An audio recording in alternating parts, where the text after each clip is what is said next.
Hello and welcome to Under the Gun, presented by Crush Live Poker. I'm David Tuchman here each and every Wednesday night. Thank you so much for joining us. I got a question already. What is the beer of the night? Out of Breckenridge Brewery, fine Colorado ales. I am going to be drinking an oatmeal stout. According to their label, it's dark and dreamy. It's smooth by character. 12 fluid ounces. And at a very cool, I want to say 5.2% alcohol. Nothing too insane. Oh, 5.4%. So we got an oatmeal stout out of Breckenridge Brewery. Quite excited to drink this. And one of my I don't want to say it's that new a find. I discovered this brewery about a year ago, but I am now on to all of their beers. And this is Barley Forge Brewing Company out of Costa Mesa, California. And I'm going to be drinking the Orange Curtain today, which is an India Pale Ale at a 6.2% alcohol. But I have been very impressed by what Barley Forge has put out there. Anyway, welcome once again, guys. Of course, Crush Live Poker sponsors us. This is Under the Gun. We are here each and every Wednesday night, guys. Thanks so much for being here. Whether you're live or not, of course, if you want to join us live, we have migrated over to YouTube, and you can join us in the chat over there. You can also call in. It's a call-in show, and I welcome you to do that. Call-in number, of course, 323-825-5134. So we're going to talk a little bit of ICM with Jonathan Little. We're going to talk a little bit of 3-betting and how to combat that. I just put a video up on Crush Live Poker, so and it's kind of it's in the news. I know Bart and Conlon, I think, are putting out something for the top section of Crush Live Poker about 3-betting as well. They're doing more than that, but it is going to be talking about some 3-betting and 4-betting. So I want to talk to Jesse about that a little bit. Jesse Sylvia will be joining us. And I've got a couple of hands to talk about as well. Goombas, welcome to the show. Good. Hey, cheers to you, man. Cheers to you. Thank you so much for joining us. Let's see. Also, this is a good time of year. I mean, as an NFL fan, I am disappointed anytime that the football season is not going. But this is a good time of year because as a sports nut, you know, I love playoffs. I love the competition. NBA playoffs are fun. Even though we pretty much know who's going to be in the finals for the most part. And there's not much suspense in terms of that. It's still entertaining to watch good teams play good teams. And then as for the hockey playoffs, the NHL playoffs, that's awesome. Like I said, even if you're not a hockey fan, give the NHL playoffs a try. Baseball's going on. We don't really give a shit about that, but you got the draft right around the corner for the NFL. So you got some excitement in the air. And, of course, the World Series of Poker coming up in just about, we'll call it 50 days. It is right around the corner. Bart and I were on Live at the Bike last week. We will be on next Tuesday as well. In fact, if you are watching this show live, Live at the Bike is going to be airing a ladies' night. I think a couple of Crush Live Poker subscribers, Wendy the Hammer, is going to be playing, I think, 5:10 tonight. It's ladies' night at Live at the Bike, so you can check that out as well. As always is the case, if you want to get 1 month free at crushlivepoker.com, we will give you that opportunity. Use the code DT, so my initials, David Tuchman, DTA405. Let's see. Mr. Laney62 says, Yo, Tuck, I'm taking a trip to London in September. Can you talk about the cash games at Grosvenor? I assume they're talking about the Vic. Anything to know about membership required, standard buy-ins? I have not been there in a while. I'm not going to lie. Last time I was there was probably 4 years ago. I used to go out to London to work a bunch. And I still go out there to work, but I was out in October, and I was out at the Asperger's Casino in East London. So if I played, I was going to play there, obviously. And the time before then, I was in and out so quick, I didn't get a chance to play poker. So But when I was there last, there was no membership fee. So I would be surprised if there was now. Last time I was there was a decent-sized PLO game, and then some capped buy-in no-limit games that were ranging from, but the caps were pretty high from what I remember. I mean, I think the cap, I remember I was playing, there was no 5-10 game there once when I played, but the 2 5-pound game was, you could buy in for like 2,000 pounds. So it's a deep stack. You can buy in for, pretty, and from what I remember, the disparity between, that's not a word, the difference between the high buy-ins and the low buy-ins were rather big. Some guys were buying in for like 300 pounds, and then some guys were buying in for 2,000 pounds. So, obviously, you want to buy in based on, who has money, who doesn't have money, so forth and so on. The Dapper Dave says, Chuck, Jonathan Little just finished his webinar. Yeah, we're going to get Little on in just a moment. Jonathan Little's going to talk to us about fatherhood, about juggling that and poker, and about life in general. I want to talk to him about ICMs. I've got a tournament coming up next week. I am playing in the Quantum Reload over at the Hustler. It's a 500K guaranteed tournament. You get 25,000 chips for $350, and about 10% of the field move on to day 2, or you can just directly buy into day 2 for $2,700. You get 280,000 chips. The math seems a little bit off, and that's because they do pay out. You do get paid if you make it through, or I think I think everybody who makes it through day 1 gets a little bit of money. So that's part of the reason why the chips don't necessarily make a ton of sense. Either way, though, I think it's a lot of value for many reasons. One of the big reasons is it's not a huge tournament, so if you're buying in for day 2, you're going to have about 65 big blinds, and you're playing against a lot of weak competition. You're playing against players that got through to day 2 in a $350 tournament. Now, the other bonus about buying in directly on day 2 is, for the most part, what they'll do is they will reserve one seat at each table for the day 2 buy-ins. So this is not necessarily always true, but I would imagine that for the most part, the players that are willing to buy in for day 2, the players that are willing to, throw down $2,700 to buy in for day 2 are probably more experienced or probably better. And the nice thing is you won't be playing against those particular players, at least at the start of the day. Now, obviously, as tables start moving around and as players start moving around, that's going to change. But at least in the beginning of the day, you are going to be playing with 7 or 8 or 9 players that made it through from day 1. So you're generally going to be playing against weaker competition.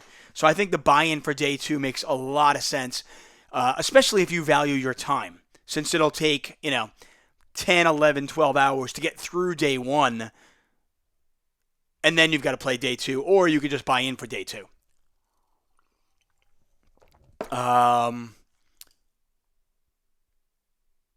The Dapper Dave said, how would they create a fair playing field for those who can't afford the $2,700? Well, like I said, you can buy in for day 1. Day 1 is a $350 entry. You get 25,000 chips. I believe approximately 10% of the field moves on, and I think like 12% of the field gets paid. So I think like 12% of the field will get like $500, and then 10% of the field will move on to day 2.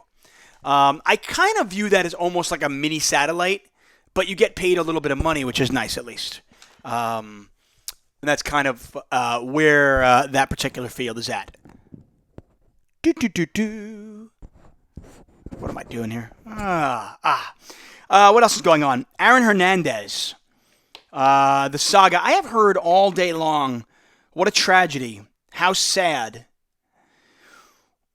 Why is this portion sad? The fact that he killed himself. I'm not taking suicide lightly, but here's a man who was given almost every benefit you could possibly give. And this is a guy who actually, from what I read, was not. He didn't grow up in the projects. He grew up as a relatively, middle class, upper middle class kid, his father died, and that kind of set him off on the spiral of where he ended up. And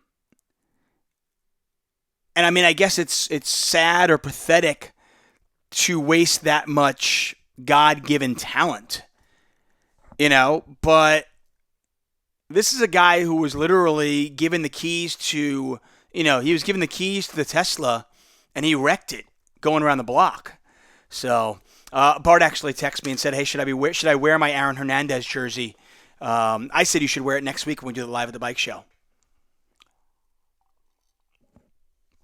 Somebody else like, do you know he might get his conviction overturned? Yeah, okay, whatever. Who cares? I mean, to me, that's kind of like it's like, when a college coach gets their wins taken away. Okay, you're gonna take a win away. You're gonna take some win away that I got 8 years ago. Okay, fine, whatever. It's just Anyway, like I said, I mean, I don't know. I thought it was interesting though that Aaron Hernandez died on the same day that the Patriots visited Donald Trump. And Tom Brady did not go. He said he was busy. Okay, hey. I mean, the Patriots win the Super Bowl often enough, and they seem to visit the White House enough that it's like, dude, whatever, man. I'm going to Home Depot that day. I'm busy. Leave me alone. Got a couple of hands that I want to get into, but before I do that, I do want to get right into Jonathan Little. So let's see if we can get Little on the phone and talk some poker with this man. Let's see if he is available now. I want to talk. Little is, like I said, I like him a lot. I think he's an interesting guy. Mastic says some people will do anything to avoid Trump. I don't know. You always hear tragedies, and you hear tragedies in life, and you're like, man, there's a lot of tragedies. Somebody tweeted this, and I thought it was, much more of a tragedy. They said that, every single day, veterans commit suicide who are not able to, every single day, numerous veterans commit suicide. That's a tragedy to me. Aaron Hernandez killing himself is pathetic. Sorry. Jonathan Little, is that you? This is me. Jonathan Little, how are you, my man? I heard you just finished a webinar. I did. Can you hear me with feedback, or we're good? You're good on my side. If you have feedback, I can call you right back, because this seems to be the MO for my Skype. Every single time I call somebody, the first time there's an echo, and the second time there's none. Well, I think it's okay, but if it's good for you, we'll make it work. You sure? I can call you right back. It's all good. Okay. It got fixed. You are a professional. There's no doubt at all. Anyway, first off, congratulations on being a father. Thank you. How's life? How are you juggling fatherhood and all that you do? You are one of the busiest men out there. I mean, and you've just added more to your plate. Yeah, apparently a child takes a lot of time. I try to be home a decent amount of the time and spend time with him during the day, and he goes to sleep at about 8 o'clock, and that's when I try to get a few hours of work in now. Yeah, that's pretty smart, I think. It's I just wanted to make you a little bit lower. How are you enjoying it, by the way? It's great. I mean, I love it when he hugs me. It feels wonderful. You would not think you want to get hugged by a little baby man, but apparently it's a good feeling. Yeah. And it's just a lot of fun. It's cool seeing a little version of you enjoying life. But it makes you rearrange things differently than you typically do them. And fortunately, it's been working out well enough. I mean, I sort of made a transition over the last 2 or 3 years to where I could stay home a little bit more so that I didn't have to travel and play poker all the time. And it's working out pretty well. I mean, I set a lot of things in motion a few years ago, and they're all working out. That's what I was going to ask you. I mean, obviously, anybody who knows who you are, and much of our audience is going to know exactly who you are. They know that you write books and you do your webinars, and you have branched out from poker in many ways that make you really, really smart, in my opinion. But one of the themes that I've always talked about on the show, I think balancing life and poker is essential to being a successful poker player and a successful human being. And I don't think it's ever more difficult than when you have a child and now there's somebody else that relies on you. And obviously, your significant other is also, needs you. And so, I mean, how has that been? I mean, obviously working after 8 o'clock is one thing, but how do you have the time for not only your child, but your profession and for playing poker and for your wife? Well, I guess we're still trying to figure out exactly how I'm going to go about playing poker, because I went to the Seminole Hard Rock for the World Poker Tour Championship and for that whole series for about 12 days, and it felt longer than it actually was. And my initial plan was to go to the World Series for 5 weeks, and I'm thinking I may have to fly home a time or two now after the 12 days away. So it's really just all about priorities and what you're trying to get out of life. And I think what happens to a lot of poker players is they just sort of live a rather degenerate lifestyle of just playing poker all the time. I mean, I know I did it when I was 18 until about 21. All I did was play online poker about 15 hours per day every day for 3 years straight. And I had no friends, and I was out of shape, and I didn't know anything about anything besides exactly poker. Not even poker, only sit and goes. And that was not, I mean, it was really good for getting good at sit and goes, but it was not good for anything else. And as I hopefully wizened up a bit, you learn to understand that there are things much more important than exactly playing poker, even though poker is a lot of fun. By the way, guys, we have Jonathan Little under the gun. If for whatever reason you've been living in a cave and you don't know who this guy is, he's written books. He has webinars out there. He actually has a bunch of videos on Crush Live Poker that are fantastic. He is, as I've been trying to work on my tournament game, he is actually one of the few resources that I go to regularly, to learn about many things. He's really good at what he does, and he's very, very good at explaining what he knows in a very simple manner. So I could not recommend him more. But yeah, let's get back to family. So what are you going to do for the series? I mean, is there any chance, does your wife work? Yes, my wife is a lawyer. She has a very good job, and for that reason, that actually I think makes things more difficult in terms of at least having my family with me, for example. Like if she had no job, she could just come out with me, and it wouldn't even be much of a big deal. But she has a job, and she has to work, and we live in New York City, so she has to stay here, and therefore the baby has to stay here. And what I'm going to do is I'm going to go out for the 5 weeks still. I'm going to skip the first 2 weeks because I think most of the events during the first few weeks are relatively small. There are a few big ones, but whatever. You have to make sacrifices here and there. And so I'm going to be there for the last roughly 5 weeks. And I found one weekend, I think it was, I guess, a weekend or two before the end of the series where there's not a whole lot for me. I think there's like the seniors event one day or something like that on the weekend. So I'm probably going to come back during that weekend where there's 1 or 2 off days in a row. But then I don't know what's going to happen in the other times. I guess if I decide I want to go home, I guess I'll just go home. Right. Yeah, it's tough. I mean, my wife's a school teacher, but she's off during the summer, so she usually comes out for, I'll go home for one trip, and then she'll usually come out for like 2 weeks at some point, and that kind of breaks up the summer. But it is really hard. I don't envy you. I mean, it's going to be a difficult summer, but I think you know that at this point. Yeah, I mean, I realize that. Well, the way I have things set up now is I try to just go play very high volume series. So, the World Poker Tour Championship was a high volume series. They had a 2K, a 3,500, a 10K, a 25K, and a 15K in a 12-day period, which is a lot of buy-ins, especially in America in a spot where it's a very quick flight from New York. So that makes a lot of sense to go to because you can invest a lot of money in a short period of time. And the World Series is similar enough.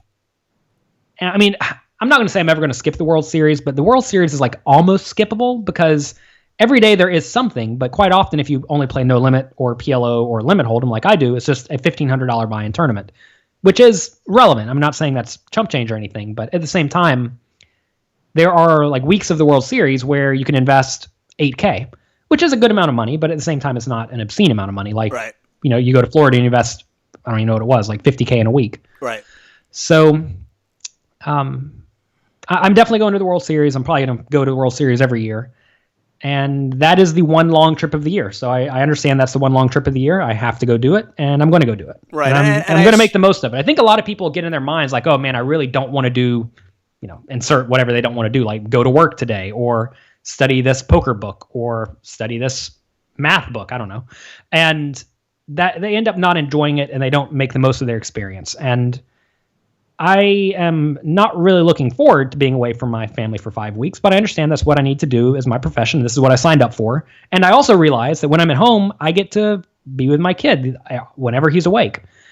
And that's the trade-off I'm willing to make. It's a trade-off I made, and I have to stick with it at this point. I think it's a pretty good trade-off. I mean, obviously, I have an unconventional job as well. The one bonus for you, I will tell you that I think is one of the toughest things for me to balance was, I'm playing cash games all the time in LA. So one of the toughest things was just a matter of getting enough sleep so I could play poker well, and being at the card room knowing that I could just go home and see my kid. I found it actually much easier when I traveled. If I went to London or if I'm going to Barcelona or I go to Vegas, if my family wasn't there, in some ways, yes, I miss the hell out of them, but they're not here. So in a weird way, and I think you probably know this, when they're not there, I actually get more sleep, first of all. Well, yeah, I mean, whenever you go to play poker, your job is to go play poker, and that's it. Right. Or, you'll sometimes commentate on the big final tables and stuff like that, but your job is to go play poker. And if your job is to play poker, then that's not such a difficult thing to do. You just make sure you sleep some, you go play poker, and then you're done. But when you're at home, like you said, I mean, I know if my job was to go to the casino every day for 8 hours and play, I don't think I would be enjoying that too much. Yeah, it is difficult. I'm curious to see how the summer goes and how many trips you take home and everything like that. How's the wife been with you traveling and everything like that? She's fine with it. She's strong. I mean, I used to travel a lot more. And I did not travel for the last 3 months of her pregnancy, and my son's now 3.5 months old. And this was my first trip, so I guess I've been home for almost the entire 6 months. And we knew that I wanted to do that in case she had problems at the end or something like that. And then I just wanted to be with the kid and to help my wife right off the bat when he arrives. And so I've tried to be about as reasonable as I can, and I am not going to play various small series. And even the medium series, like there's a tournament in Canada, I don't even know what it is because I'm not going, but I would normally would have gone to that about a year or 2 years ago for sure. But I have decided that I cannot justify it. I'd rather stay home with my family. I can understand that. Hey, if you guys want to follow Jonathan, you can at Jonathan Little. You can see all sorts of stuff here. Excelling at No Limit Hold'em. I've read that. It's a great book. And you can check out everything on his Twitter feed right here, which I have up. You can also follow me on Instagram at jcardshark, JCARDSHARK, and I post pictures of my son sometimes. There you go. Look at that. I got to be honest. I've never gotten into. I have an Instagram account, and posting shit on Facebook, and then posting stuff on Twitter. I just don't really get the point of like posting it somewhere else again. Well, I post different things on different channels for the most part. Do you? Okay, you've got this. Well, like for example, Instagram is for pictures. So on Twitter, you post a picture here and there, and it's just super cute. But Instagram is made for pictures, so that's where you post your pictures. You know what? I'm going to subscribe to that theory. I like it. I don't actually post a lot on Facebook anymore. I have this program that'll post stuff somewhat automatically on Facebook, but I don't really go there because whenever someone posts something on Facebook, only about 10% of their followers see it. So, because Facebook doesn't even send it out to the other 90%. Right. And that's a little bit unfortunate because if I knew my people would see my stuff on Facebook, I'd be way more inclined to use Facebook, but they don't. The vast majority of my followers or my traffic to my websites comes from Twitter. So that's where I typically focus most of my efforts when it comes to replying to people and being social. I mean, to be honest, the only reason I'm even on Facebook right now is because I was on that and Vine because I set up an account for my parents, and it's the easiest way for my parents and our relatives to see pictures of our kid, Yeah. So it works out well. Anyway, let's. You've got 20,000 followers. You're crushing it, man. You're crushing life. In terms of picking tournament series, is it just really a math game where $50,000 in buy-ins, you have a certain ROI or return on investment. So it's just a question of, because I would think that even the $1,500 tournaments, even though they're not big tournaments per se, the value at the World Series has to be huge. But is it not really a matter of that? Is it just a fact of like, this is what I make in tournaments, this is what I expect, this is my ROI, so I have to be able to invest X amount of dollars to return this and make sense? Yeah, I mean, it's all a math game when I'm determining what I go to play. And the World Series is just always going to be profitable because, like you said, there's something every day. I mean, what do you think a good ROI is in a $1,500 tournament at the World Series, given they take, I don't know how much rake they take, but it's a decently high amount. Yeah, probably 12%. Yeah, so what do you think a good ROI is? I don't even, I'm trying to think. I wouldn't even be, I would no idea, to be honest with you. What is, I mean, actually, that's a good question. I'll ask you that question. What is, I mean, well, what's a good ROI? I know online, in the high stakes games, which are relatively tough, obviously the World Series is different, the biggest winners win at about 30% ROI. So in the smaller stakes games, I know the biggest winners are winning at about 80% ROI. And that's including the rig. So 30%, so 130% of whatever their buy-ins are, they're bringing home. Right. So if you buy in for 1,000, you get back 1,300. Right. So I don't know what the World Series is exactly. The structures are okay. It's not like they're amazing.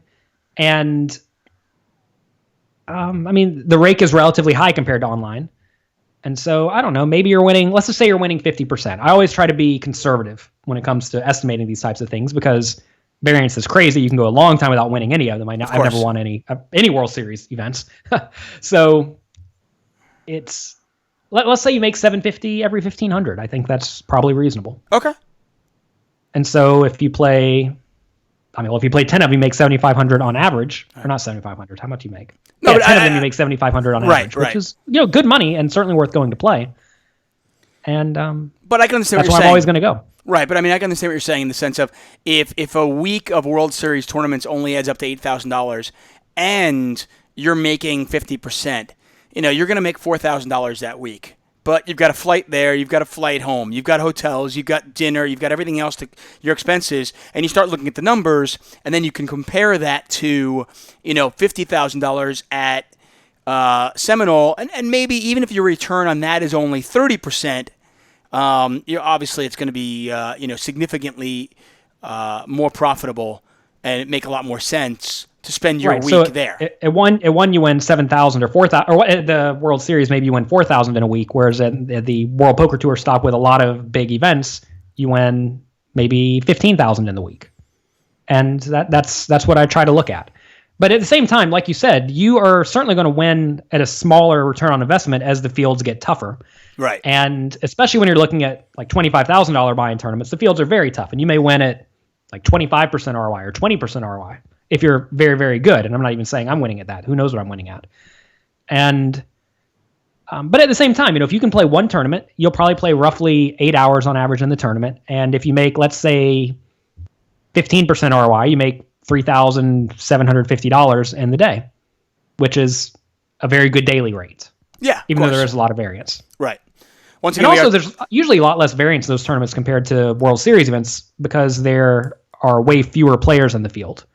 And in a tournament that has 3,000 people, you're just not going to you're not going to make the final table very often is what it amounts to. I wanted to ask you a question. I want to shift the conversation to a little bit of strategy. So I sent you a text, I don't know, maybe 2 weeks ago, specifically about ICM. Because I think this is one of, I assume you remember the text because you helped me out and you sent me some good videos on ICM and ICMizer and things like that. And I don't know if you know, I talked about this a little while ago. Brian Rast is working with me, and he's actually coaching me for tournaments right now. And one of my homework assignments was basically to go home and kind of start working on ICM more and use the ICMizer and so forth and so on. And I think it's one of, from doing commentary with hundreds and hundreds of people on hundreds and hundreds of final tables, I feel like ICM is one of the most misunderstood terms in poker, and I think it is so often, I think it's so often, I think when people start to use ICM and try to make strategy around that, they misuse it more often than not. Would you agree with that? In general, it depends on how much they are studying it and see what they are trying to actually accomplish. I mean, give me an example of where people are misusing it. I guess this is my point. My point is, like, I think for the most part, good, but not. I mean, I feel like for the most part, it's kind of like that old saying: a little bit of information is dangerous. I feel like good but not great players, and maybe players that don't put that much time into their game, have this thought of, okay, ICM is such that if I'm on the money bubble of the main event at the World Series, where first payout is $17,000 or whatever it might be. I should be folding all of these hands and only calling with this and this because of ICM. And I think, in theory, they have like an idea of like, okay, so, my chips are worth a certain amount of money and, laddering up at the final table makes a lot of sense. But I think when they try to take that and put it into practice, they don't really know what that means. It's one of those things where, okay, so because of ICM, and I'll just throw something at you. So because of ICM, I'm on the money bubble at the World Series. Let's say calling this all in with nines definitely shows a profit over the long run. But because of ICM, I should be folding here. So you mean it shows a profit in terms of chips or in terms of dollars? In terms of chips. Right, because those are very different things. You have to ask, am I trying to maximize the amount of chips I win or the amount of dollars I win? And usually, if you're a standard poker player, you're trying to maximize dollars. Right. And I guess where at least where I noticed that I was lost, and as I've been studying the last couple of weeks, I've kind of had my eyes opened a little bit more, is the fact that, I understand, I always understood that, okay, because of ICM, I need to be a little bit tighter in these spots. But I don't think I ever understood how much tighter, where I shouldn't be tight, and how to actually mathematically figure it out. So I had a fun spot in the $25,000 tournament that I just played 2 weeks ago, where we were on the bubble, and I think there were 3 tables. My table, I had the chip lead at my table. I had maybe 2 times average. Justin Bonomo was also at the table. He had about 1.5 times average, I think. I don't exactly remember how this hand went down, but let's just pretend like I raised ace king, he 3-bet, and I shoved all in for maybe like 50 big blinds. And on the bubble for his whole stack, he elected to call off with pocket tens. And I assume whatever Justin Bonomo was doing is correct. And Probably. That's the spot where he was willing to get it all in for a lot of money with pocket tens. And that's because if I had to ask a reason hand, he doesn't want to be 3-betting with the intention of folding tens. And also, if he loses, he's out of the tournament, which of course sucks. But if he wins, now all of a sudden he has me down to half a stack, which is great. And everybody else on my table also had about half of a average stack. So now he's going to be there with a 2 times average stack with a bunch of other people with half of average. On the bubble, he's going to be able to run them over. And, I had ace king, so I just didn't care. I was all in. So right. He ended up winning the hand, and sure enough, he ended up abusing our table pretty nicely, and he got in the money with maybe 3 times average. Whereas, if he lost that hand, he would have been out. But if he wins, he's not necessarily guaranteed to chip up more because the bubble could burst at any point. But he can use that stack to chip up because he is aware of the situation, and everyone at our table's competent enough to know that with our half of an average stack, we're just going to get in the money. Can I stop you for a second? I want to ask you one thing, because I think some people at home might be wondering this. Some people at home might be thinking, well, of course Justin's going to do that because it's Justin Bonomo and he's playing to win and he's going for like first or second place.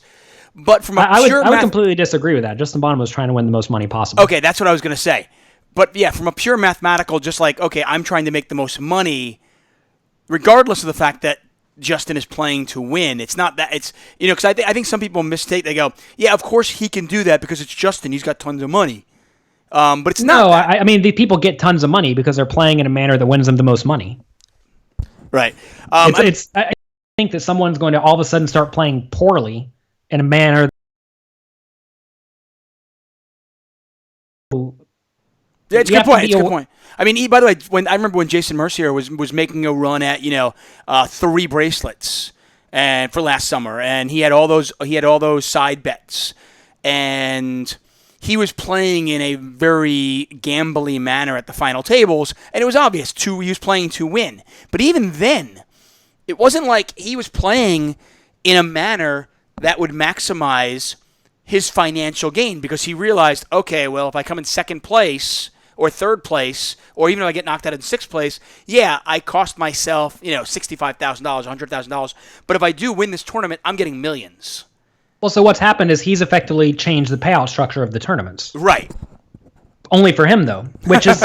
So I actually was having a discussion with Justin at the table, because he likes to talk about fun, ethical things. Like, is it ethical to change the payout structure of a tournament only for you?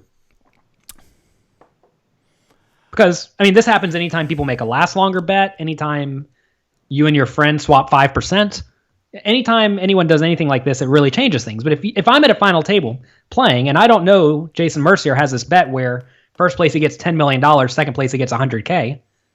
I mean, clearly that's a huge detriment to me, because I'm assuming he's playing to win the tournament or playing to maximize equity normally, or even just, kind of trying to take first, second, or third. But in reality, he's playing only to get first, because that's the only thing that matters. So is that acceptable? And clearly it just has to be, because there's no way to police it. But it's an interesting thing, and he's not necessarily playing to... I mean, he is playing to win, but he's playing to win because playing to win is what leads to the most profit for him.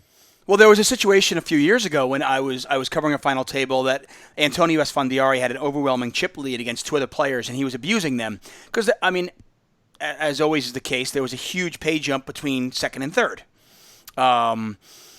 Anyway, during a break, and then I guess it followed on to the table, there was actually a discussion where second and third was going to just chop up their money.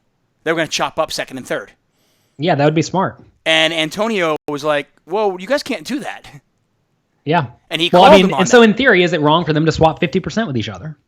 Well, that's it's a really interesting spot, because I think, in a situation like that, I mean, you could make the argument that every single time, if on the money bubble, right? Let's say I'm on the money bubble, and let's say the World Series money bubble, and I am one of, 4 short stacks at the table. Could I is it ethical for me to, with the other 3 short stacks, to say, okay, guys, let's do a swap so none of us get screwed? I mean, ethical and against the rules are probably different things here. Of course. I actually had this happen once in the World Series of Poker Europe in some random $1,000 tournament. I was a chip leader. We were on the bubble. I think maybe 45 got paid. And I think we were down to like 46, or I think we were down to 47 people. And we were in France, and all these French guys got together. They all knew each other, and they started talking. Yeah, so everyone's just going to give $100 to the guy who bubbles, or something like that, or the 2 people who bubble. And I clearly said no. And they're like, all right, fine, you're out. You're out of our deal. I'm like, well, I tried to talk to the foreman, he didn't care. So I'm just out of their deal. If I bubble, I don't get anything, but if they bubble, they all get $100. So the bubble is over.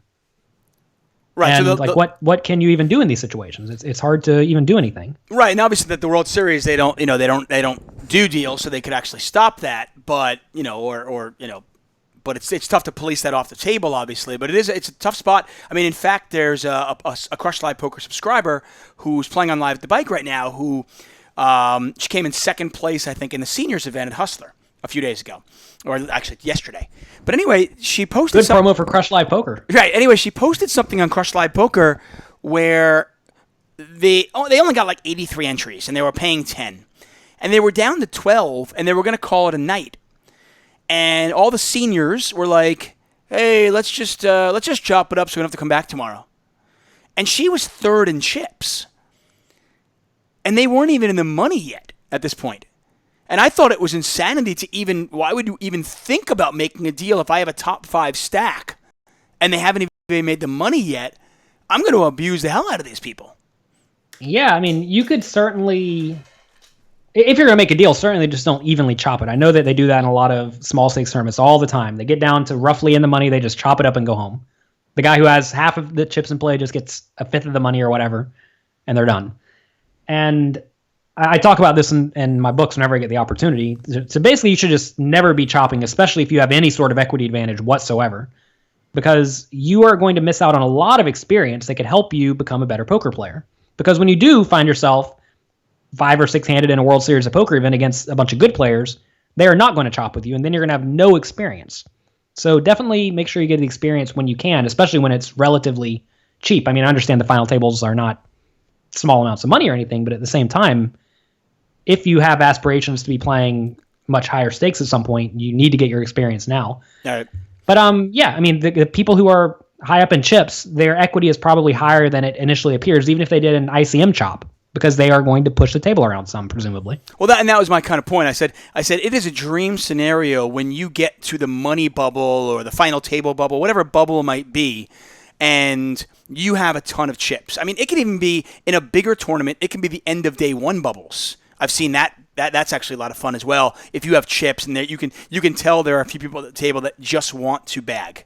They really want to bag. And if you're in a situation like that, the last thing I want to do is chop because I want to abuse that. I can just get free chips. Let's get back to that just in hand though. With the tens, the one thing you did not say that I figured was probably a third factor, the fact that you were the chip leader, and because of ICM and because the money bubble, could Justin perceive that you would try to abuse that and get him to fold? Yeah, quite possibly. I mean, the problem with that is that he probably needs like 60% equity or more to justify calling off. Right. I mean, I don't know what it is. Who knows what it is? But he probably is close to that with the tens, and I'm sure he thought that if I win this hand, I will be in great shape and I can run the people over. So even if he was 57% against my range, and he knew he needed to be 60, it's still probably worth it to call because of future potential. Right. I mean, when it comes to, okay, so I was watching a few of your videos, like the ICMizer quizzes and stuff, and there were some where you were taking the quiz, and you one of the reasons I love you is the fact that you're just like, I don't know the answer here. Let's see. Maybe I'll get it right. Maybe I'll get it wrong. You don't pretend to know stuff that you don't know. And the fact of the matter is you know a lot. But how do they come up with like the numbers where you're like, it would be like, are eight's a call? Maybe not. I say yes. And then you check it and you were right by like, 2/100ths of decimal point or whatever it was. How do they come up with those numbers? I think the tiny numbers are a percentage of the total prize pool that you win or lose by making that decision. But how do they figure that out? A lot of math. I don't know the right answer to that. Okay. I mean, it's important to understand what you know and what you don't know, and I certainly do not know all of the nitty-gritty math when it comes to ICM. I mean, I'm sure if I was like forced to sit down and figure all these things out, I probably could. But basically, they look, as far as I know, they look at where you would be if you won the hand, where you'd be if you lost the hand, in terms of your equity, and they try to look at the differences between folding or calling it off. And I mean, I don't know. That I think that's the gist of it. You want to look at double the odds that you lose if you call, and then you also want to look at where you will be if you fold, and you want to just look at which one of those is better. Right, because and a lot of those spots, they're very, very, very close. Well, that's a genius. Any of you out there, whether you play tournaments or not, if you're on the final table, if you are at the money bubble of the World Series main event, where getting paid, you win $17,000. If you get knocked out, you win $0. But the pay jumps are also very small going forward. Let's say somehow you are down to the money bubble. They're doing hand for hand, and you have literally 1.5 big blinds. But you think if you fold, there's a really good chance because you've looked around the table and you've gotten it through your big blind, and even with antes, you think that you'll be able to survive. Okay, so let's just say somehow, some way you'll survive if you don't play a hand. Right. So, like, say you're going to have 9 hands before you blind out, and there are 650 people in the room. What are the odds someone goes broke in the next 5 hands? Exactly. Or 9 hands? Exactly. And that's the point. So, but you also know, I mean, this doesn't take a genius, that with 1.5 big blinds left, doubling up doesn't really do much for you. Like, yeah, you're not winning the tournament. Right. If you double up at that point, that is not going to give you a significantly better chance. Even if you quadrupled up, it's not going to give you a significantly better chance of winning the tournament. So at that point, I think you could probably make the argument that you should be folding, I would assume, anything but aces. Yeah, probably. I mean, kings may be okay. The thing is that if you win and double up, then you're much closer to a complete lock to get in the money, whereas with the 9 hands, maybe you're 70% to get in the money. That could be fair. I guess, and I'm trying to wrap my head around is, yes, those situations are cut and dry, and it's pretty easy to understand even for somebody who doesn't play tournaments. It's the close ones, though. So when I was watching you do these videos, and I've been studying it, it's the close spots that are, man, I know playing this hand and calling here is definitely, I'm definitely adding chips. But am I adding money? I don't, and it was really hard in some of these closer spots where it's not aces, it's not kings, it's not queens, it's tens, like in Justin's spot. Yeah, and I'm sure he knows that he probably won some small amount of money by doing it.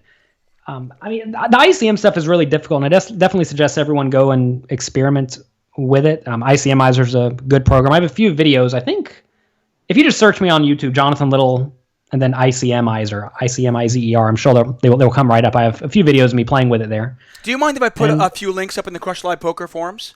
Post all the links you would like. Okay, because you sent me 3 that were brilliant, and then obviously those links gave me more links, and I've watched them all, and they've been great. So I will put it up in the forums for this podcast if you guys want to check those out. If you are playing some tournaments, do that for sure. One thing worth mentioning about a lot of the analytical programs that have you playing against someone else, like ICMizer, either they're asking you if you should be shoving or if you should call someone shove. It assumes your opponents are playing optimally. And one problem with this is that very often your opponents are not going to be playing anywhere near optimally. So I imagine what could get a lot of people in trouble with ICMizers, they're going to get really good at it, and they'll rank you. They'll tell you where you stand among everyone who plays their quizzes. And you may get really good at that, but at the same time, when you go play at your local casino, every time you call someone's all in, they just show up with a nut hand, and you're like, oh, I'm getting crushed every time. Or every time you shove, they never call, so you should be shoving any 2 cards. Whereas maybe ICMizer will tell you to shove 60% of hands. So always make sure you are adjusting based on your opponent's strategies, because that's very, very important. And that's why this stuff's really hard, because assuming your opponents are playing optimal is a nice place to start, but it's not the ideal place to end up a lot of the time.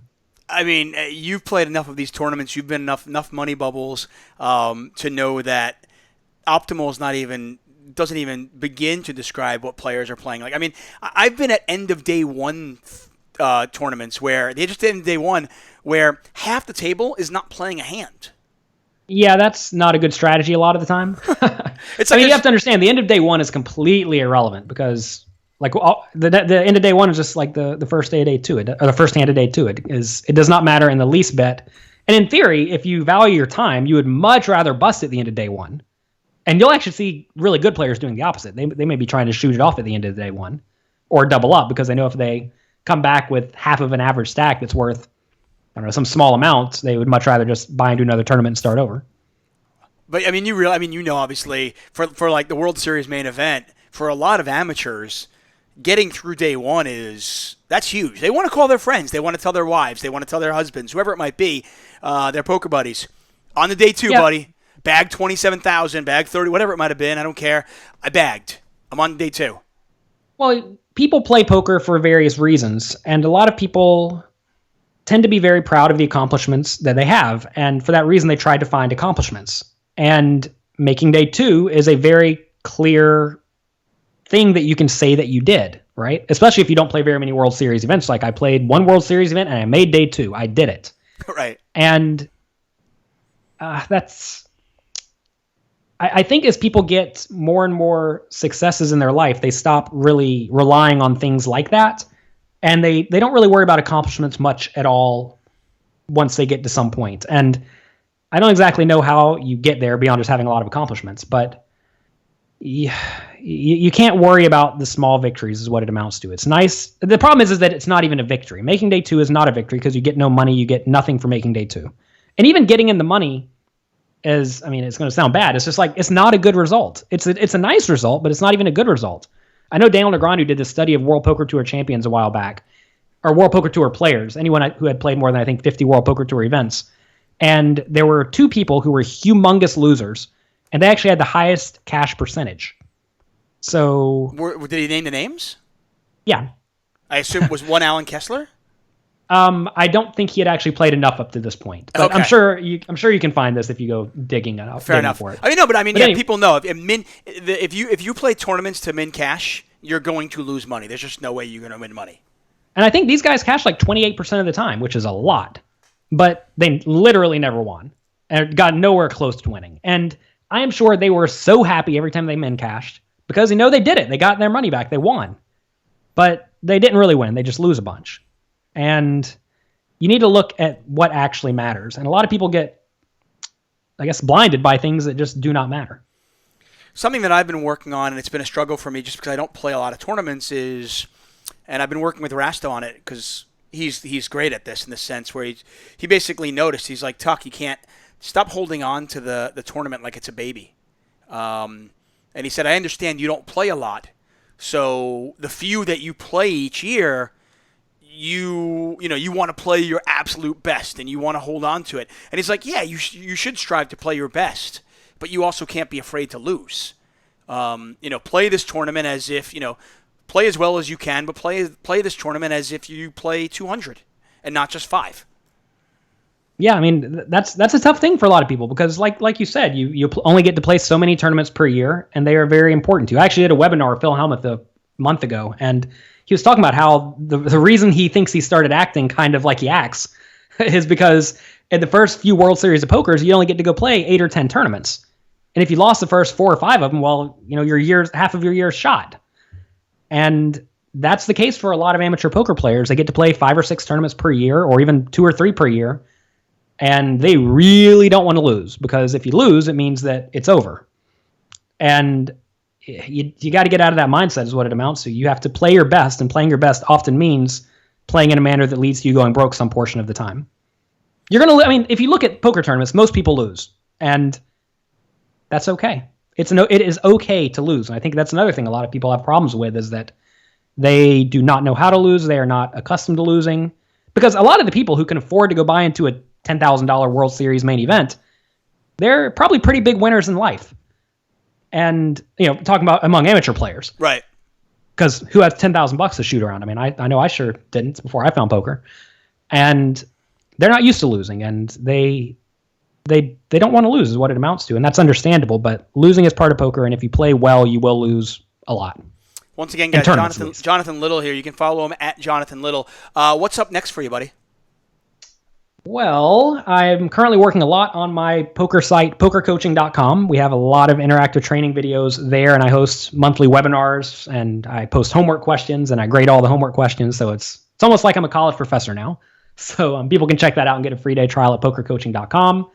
As you know, I post videos on Crush Live Poker, and I definitely check that out. But my next tournament series is going to be the World Series of Poker. I have a few months off, and I'm just going to try to get caught up with work. I just finished a book, Mastering Small Stakes No Limit Hold'em. It's about 500 pages. It's a big book, and it will teach people everything they need to know to beat small stakes and realistically medium stakes and probably high stakes no limit hold'em. Is this cash games or tournaments or both? It is for cash games and tournaments. We talk about poker in general and then also discuss how to vary your play based on a lot of different dynamics, different player types you'll run into in small stakes, how people are thinking. And it's just really a lot of range analysis and how players' tendencies affect their ranges. Awesome. It definitely, I would say that it's probably lacking a bit on like final table play and ICM and whatnot, but I already have books on that. So right. I try to not rehash stuff. You'll see some people who write books who will just rehash the same thing over and over again, but I don't do that. Every time I finish a book, I'm like, okay, I don't see what else I could possibly write on, but then something seems to come up. I think one of the most overused terms in pretty much every area of life is the hardest working person in so-and-so. You are one of them. The amount of just content that you put out and the fact that you still play on a regular basis is pretty amazing. And by the way, I think I might have covered this on a different podcast, or maybe you and I just talked about it. Still, one of the highlights of my career was getting your parents in the booth, and I'm sure it had to be a highlight for you. So last year, the inaugural tag team event with at the World Series of Poker, Jonathan Little was tag team with his dad and his mom, and they made the final table, and that was awesome.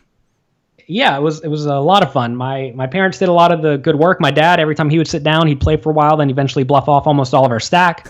My mom would come back and she would win it all back. Or there was one hand where my dad just made a ridiculous bluff and lost half of our chips. We were down to probably 2 or 3 tables, and then he's like, "Son, you got to get in here. You got to get in here." He was clearly flustered. So I sat down, and the very next hand I get aces, and I doubled up. It was so funny. So you are the perfect mix between your mom and your dad. That was a good final table. We made the final table with not very many chips, but we got our all in with ace jack, like 3 or 4 hands into the final table, and we lost to ace 8, so we were out. But it was a lot of fun, and I don't think we're gonna get to play it again this year because I think the scheduling doesn't work out. But I definitely suggest anyone, if you can play with your loved ones, to definitely get in there and give it a try. I can tell you. See, I would be happy. I'd love to play with my dad. But if I played with my wife, I think she'd just kill me. I think we might have just lost Jonathan Little.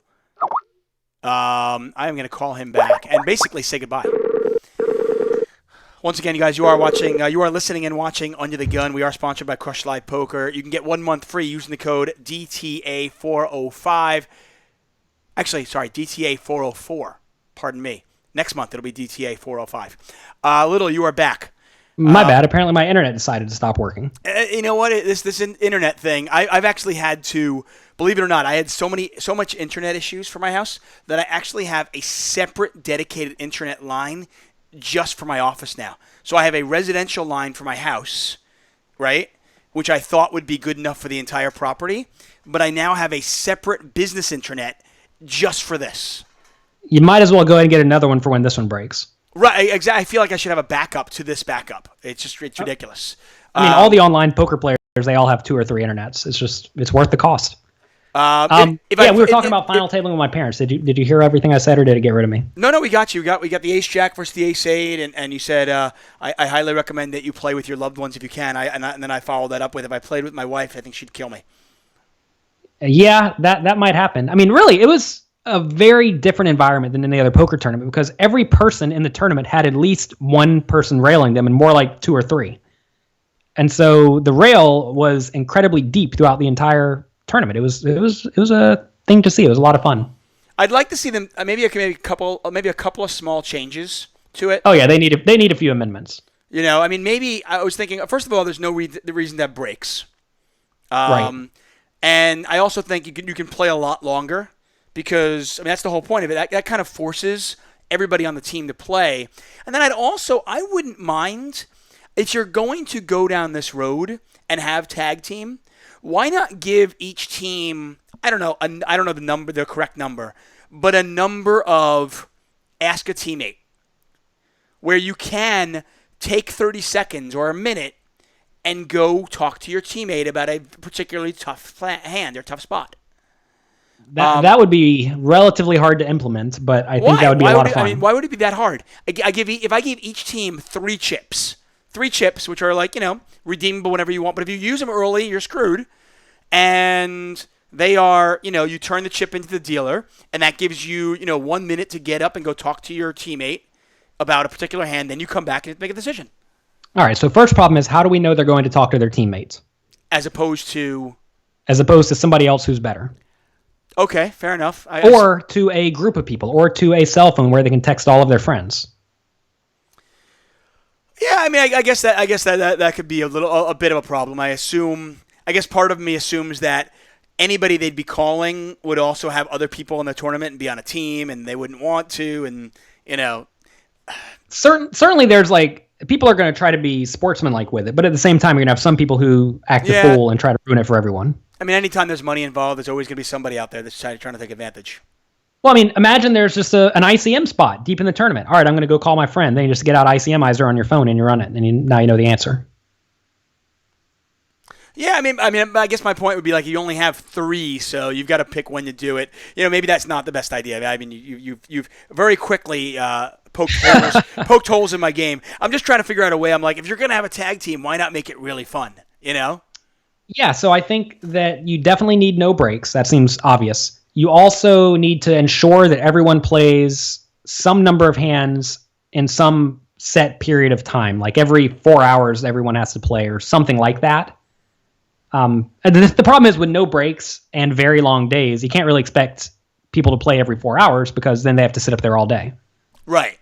So maybe keep the same 8-hour or 12-hour day, but have no breaks and say that everyone has to play at least once every 6 hours. They have to play for 10 minutes every 6 hours or 30 minutes every 6 hours. Because what some people did is they would sit down and they'd play one hand and they'd leave. And I mean, that's actually what I did. And whenever I sat down to play, I played the first orbit because I was on day 2 of a 5K and during that same time. Right, I remember so that. my strategy was to sit down and play and then just let my parents play until they were done. But they just happened to play and get a lot of chips. and just crush things. Hey, Yeah. I don't know the answer. I thought it was interesting. I'm glad it's coming back, so we'll see how it goes. Hey, listen, congratulations on everything that is going on with your life. I look forward to seeing you at the World Series this summer. And good stuff, guys. Guys, don't forget, follow at Jonathan Little. He is everywhere. He's writing books. He's got videos on Crush Live Poker. Really good dude. Hey, listen, thank you very much for your time. Thanks for having me on, and hopefully we can commentate in the booth some. For sure. I would love that. Awesome. Okay. Jonathan Little, guys. We say goodbye to him. I want to say hello to those of you in the chat. Wayne Bantner, Hector J. Escamilla, the Dapper Dave, Hannah35, Jason Nelson, Mike Kendall, Goombas, Mastic707. Thanks so much for joining us, guys, here on Under the Gun. I'm David Tuchman. We are here each and every Wednesday.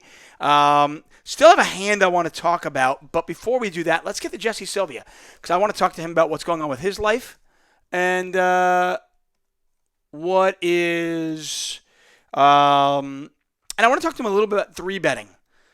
This is a guy who, was playing 25-50 online way back when. I want to know if the game still beatable. I mean, does he still play cash games for a living? Because the games have changed. The games are tougher. Games aren't what they were. And I want to know what Jesse's thoughts are. Jesse Sylvia, you are under the gun. How are you? How you doing, man? I'm good. I don't know. By the way, Jesse is fresh off of, we had Berkey on a couple of weeks ago talking about Solve for Why and his heads-up match. You are fresh off a heads-up match. Did you win? I did not. Oh, man. Yeah, I feel that way, too. I'm sorry to hear that. Who did you lose to? Berkey. Oh, you played Berkey? Yeah, we're in like the 3rd round. We've been doing it for the last couple of days. He's been streaming it on Twitch. Yeah, I saw that. What's that? I saw that. I wasn't able to watch this one. So you won your first 2 matches. Did you cash at all, or was this like a winner-take-all thing? Yeah, actually, I thought that the next round we would cash, but after the match, he handed me $1,000, so I was like, okay. Sweet, awesome, that's cool. I'm a big Berkey fan. I like the guy a lot. Was it fun? Yeah, he's great. Yeah, it was awesome. The whole experience was really good. Those guys are all really cool, and had a good time. They had food going and stuff like that, so it was a fun experience. Jesse Sylvia, folks, of course, runner-up to Greg Merson in, was it 2012, right? Mm-hmm. Okay. At some point, I feel like I can introduce you in so many different ways except that, but, it is what it is. First of all, how are you, man? How's life? I'm good. I'm really good. Just got back from Florida. I was there for 2 weeks for the WPT finale or whatever they're calling.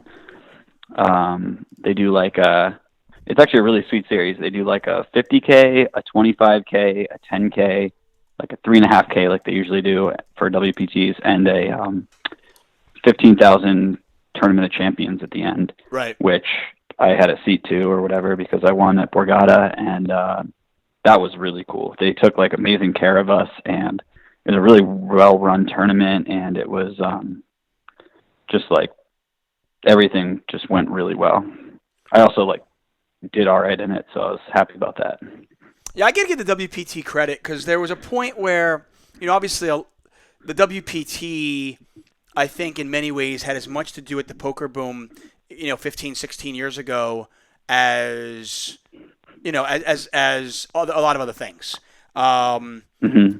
And I still remember watching, I think it was Tuesday night, poker night, and you'd watch Mike Sexton and Vince Van Patten, and it was oh my God, this is the coolest thing ever. It was so awesome. And there was a time where it looked like the WPT was losing its, I guess its cachet, how cool it was. But over the last couple of years, over the last few years really, I think they've done a great job in regaining that and cementing themselves in the poker world again. Yeah, I totally agree with you. I think part of that also was that wasn't just like a feeling. Like that actually happened. They were called the World Poker Tour, but for like 4 or 5 years they were just really in North America. They were like Canada and US Poker Tour. Right. And like lately they've been really working hard to get out there, and they're in China and all over Asia, and they're all over Europe. They just partner with stars to do something, I guess. So they're pushing it a lot harder to to be like the World Poker Tour again. That was, remember back in the day when we would watch it and they'd have like a tournament in Aruba where they were like sitting outside playing the Yeah, that was so cool. Yeah, that was awesome. And I think they're trying to bring that back a little bit, which is pretty cool. Yeah, the sexiness of it all was like, there was a few years where it was like, I think Matt Savage had a lot to do with that, and I think, they've been really smart about what they've done to kind of keep themselves not just relevant, but at the forefront of what poker is. You guys can follow Jesse, of course, who's under the gun. He is at Mr. Jesse James 888. Speaking of 888, you'll be joining me in Barcelona. I will. I'm very excited, man. It's pretty cool. So Tonka, Parker Talbot, is my normal partner in crime for these live streams. We were together in London, and we were together again in Czech Republic at King's Casino in Rozvadov. Great spot over there with Leon. And but I guess because of Scoop, Tonka can't come, and you are in. I guess Scoop's not a big deal for you anymore. No, I don't really play that much on PokerStars anymore. Not much at all, really. I don't know. I used to leave the country occasionally for like W Coops or Scoops or whatever. Lately, when I leave the country, I just play on 888. I really like the games on there and stuff. And I don't know, the whole like getting all my information to get my Stars account like reactivated or whatever is kind of a pain in the ass. So I've been like doing a lot more live poker and traveling for tournaments and stuff. And it feels like when I get done for the day, when I'm out of the country, I want to go exploring or go out and like, have a drink somewhere or something. So I do a little bit less online poker in general. But I don't know, man. I'm psyched for Barcelona because I want to hang out with you. Yeah, it'll be a lot of fun. I assume is your better half coming out? Yeah, definitely. Okay. He'll be out there. Sweet. Awesome. We can do like, I'd love to do some yoga out there while I'm there. But really, I want to see this. This is going to be cool. Dude, I do yoga. I do yoga like 2-3 times a week. I love yoga. You do yoga? Yeah. Wow. I'm like a yogi. I'm a yogi. I definitely, I'm not good at it, but I like it and I really enjoy it. None of us are good at it. Right, exactly. I do hot yoga at Core Power Yoga here in Pasadena. Oh, no way. Yeah. Anytime you're here, you want to join me, you can come out. It's actually pretty cool. I like it a lot. I want to ask you something before I get to a poker strategy kind of question and debate. What drives you at this point? I mean, you have now been in and around poker for some time. You were, when you were crushing 25-50, was that 10 years ago now already? 9 years ago? You mean online? Yeah. I think I was only beating up to like 10-20 online mostly. Okay. But was that back? But yeah, that was probably 10 years ago. Okay, so 10 years later, you're still in poker. Obviously, the list of accomplishments that you've had, is amazing. You've made some great friends in poker. At this point, what drives you? I mean, do you still love the game?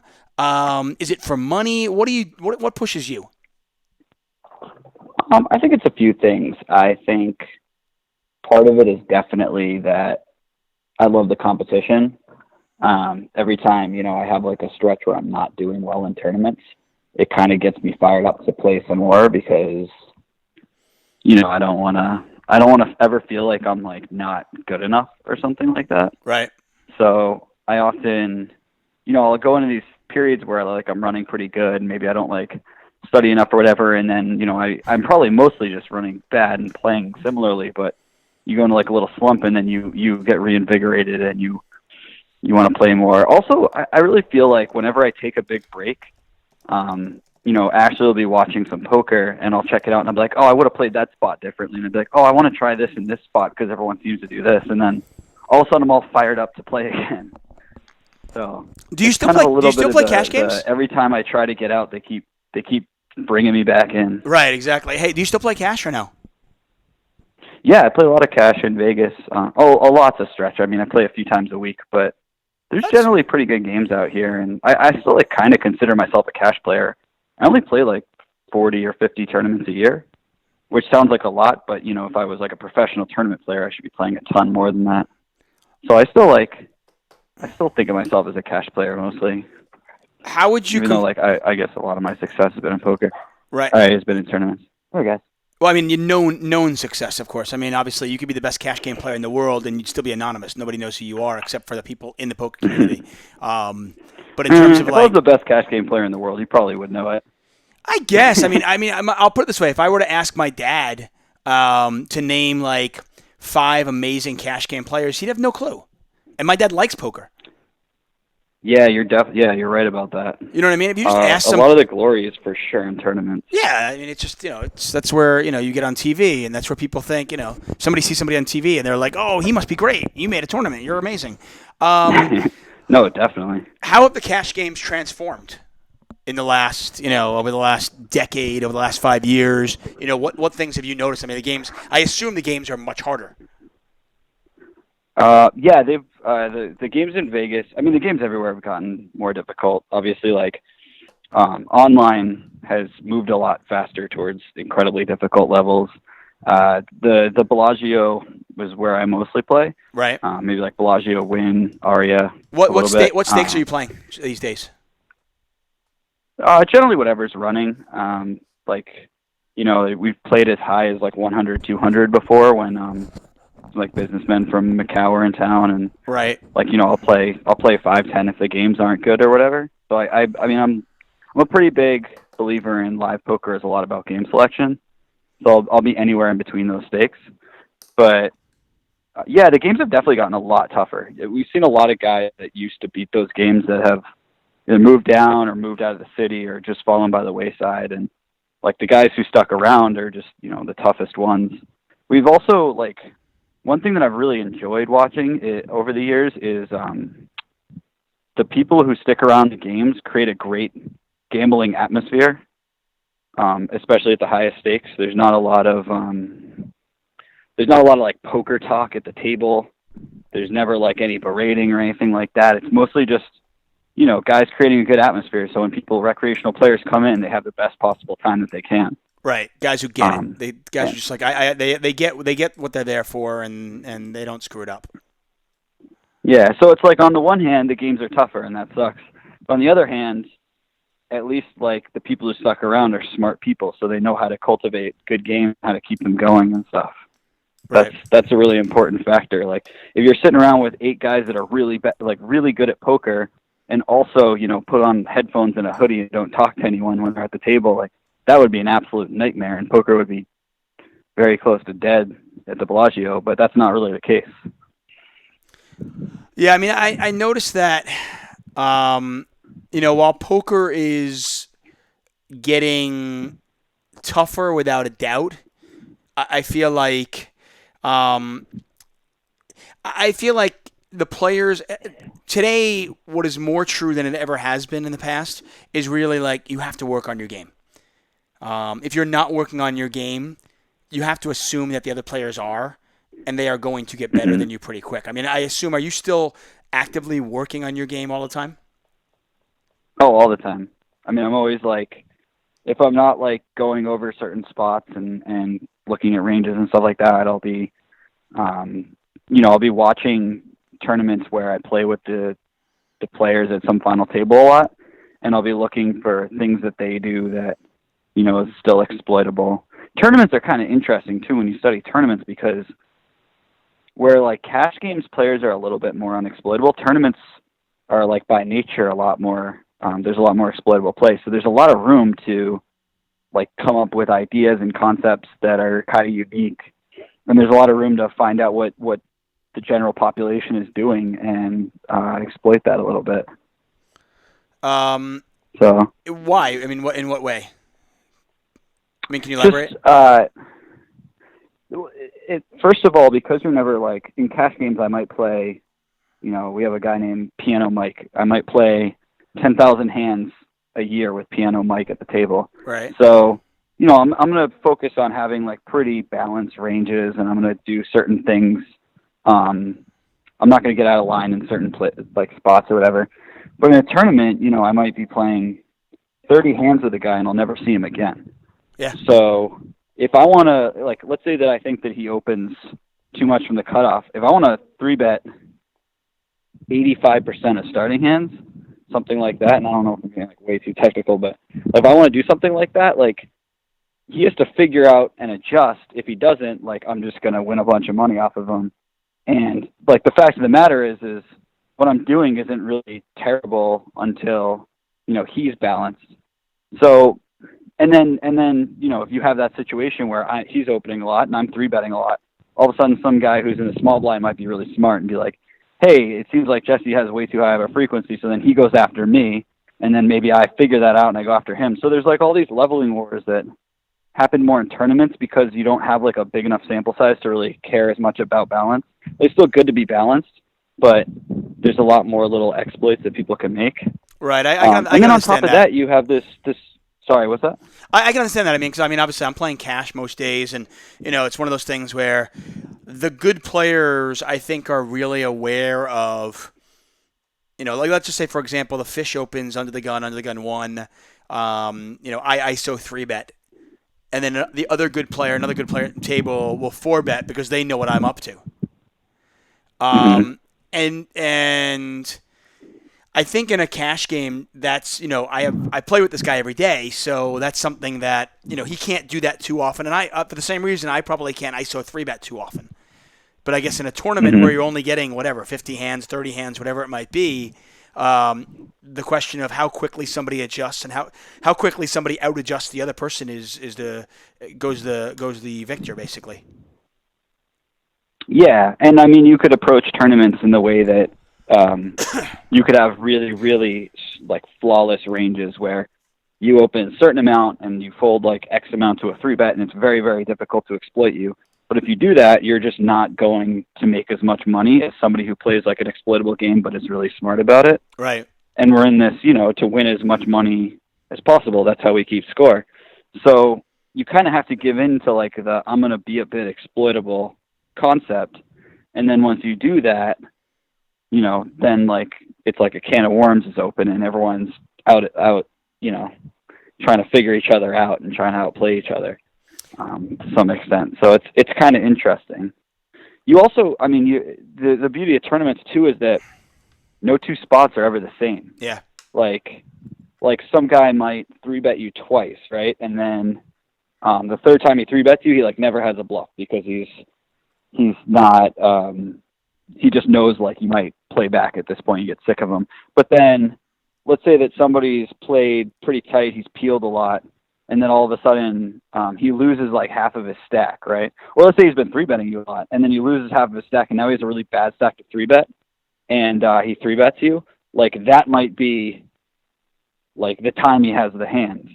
So there's, like, basically there's just all these changing factors, like stack size, the blinds just went up, you know, a recreational player got moved in between you, so that creates a whole new dynamic. And it really just keeps you... you know, guessing and trying to figure out different changes all the time. So I love which is kind of a beautiful thing if you think about it. It's like an ever-flowing, very zen. Yeah, this is why I love talking to you. Flow and I wasn't even, honestly, I took a whole bunch of notes of like, okay, what direction I want to go with this conversation, but, you know, I could throw all these pages out because we've gone completely off because I love it. But it goes back to, I had you under the gun like, I want to say almost 3 years ago.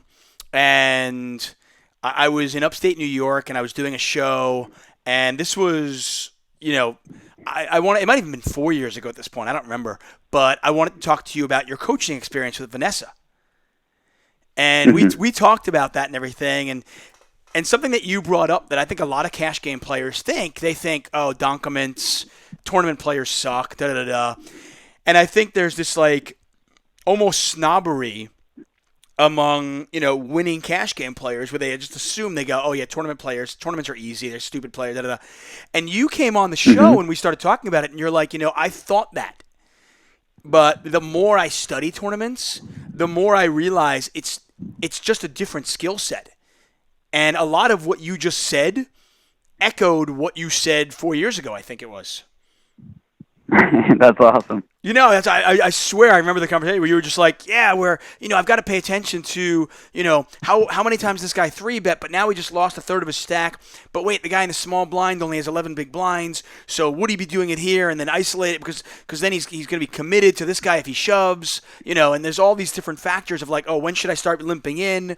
And a lot of things that I think cash game players kind of, they discount, because in cash games, obviously, things are constantly changing, but more often than not, a lot of times it's like, effective stacks are going to be deeper. The shorter stacks are still going to be, 50 to 75 big blinds deep, if not more. The bigger stacks are 200, 300 big blinds deep, if not more.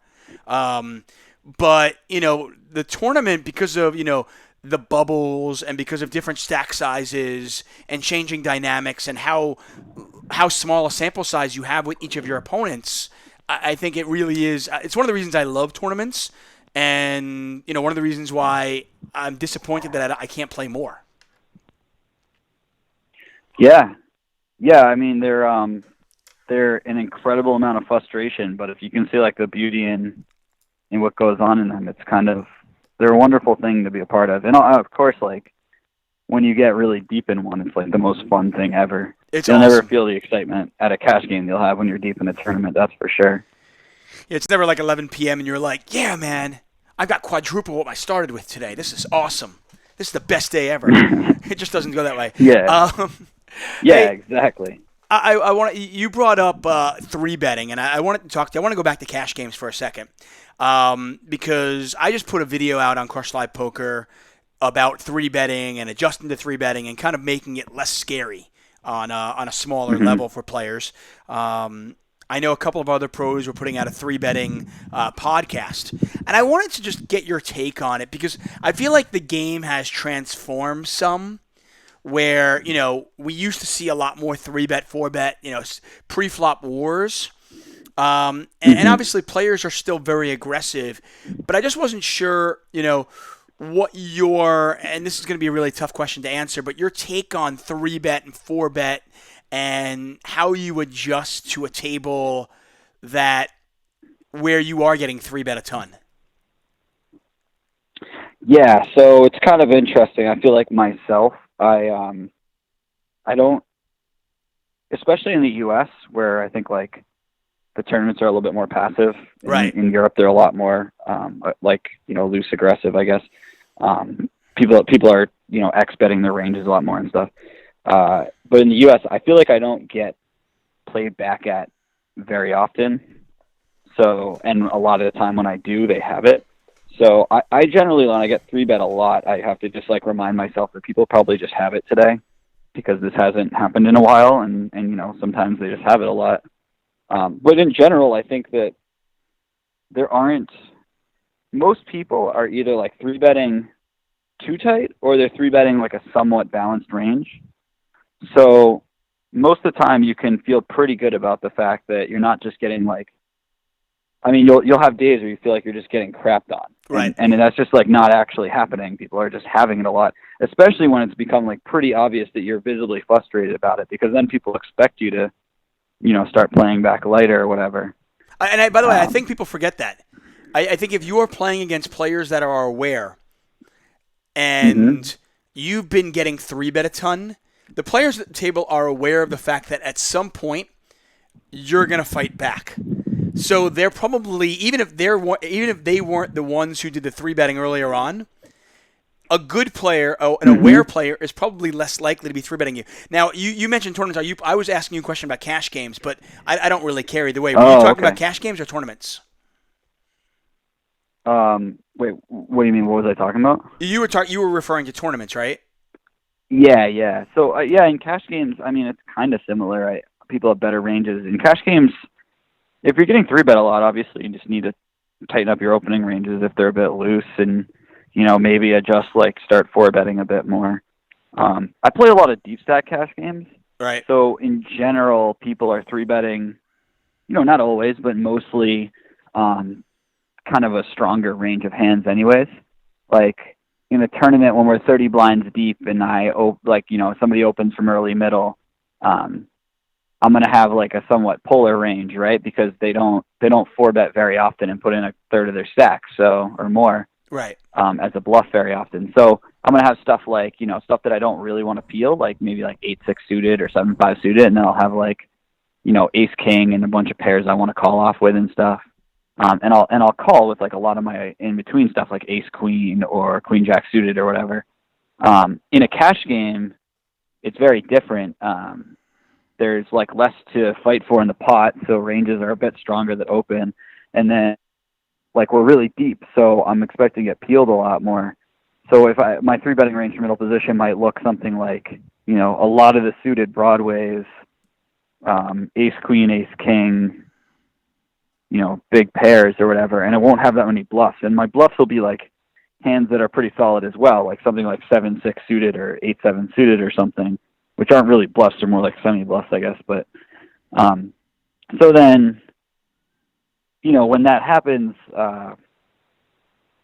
when a lot of people are 3-betting these stronger ranges, 4-bet bluffing becomes less attractive because they're deep.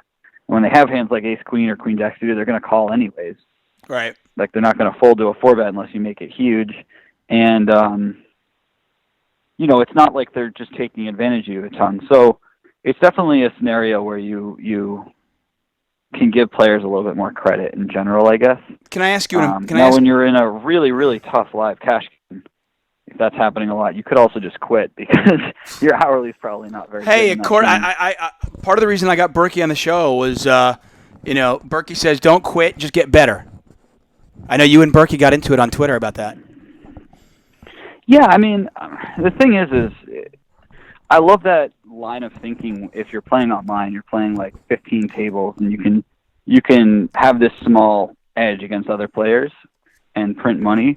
But when you're playing one table and you're playing 25 hands an hour, to play that 5th day of the week or whatever, 4th day of the week, whatever you want to say, when the game's bad, I mean, you're just going to, like, let's say that your normal hourly in a cash game is, $140, and your hourly in this game is $30, and it's got a lot more variance. I think you'll learn a little bit, but you're going to learn a lot more in your, off-table studying anyways, and you're just going to introduce a ton of variance in your life. You're going to have either a tiny win rate or maybe a non-existent win rate, and it's going to lead to a lot of, life swings. Another factor of this that I didn't really bring up with Berkey, but I think is true, is that when you play these tougher games, you have a more higher likelihood of losing big because there's going to be more variance, and sometimes that happens. That's going to crush you a little bit. You're not going to want to play for a couple of days. You miss a day of poker.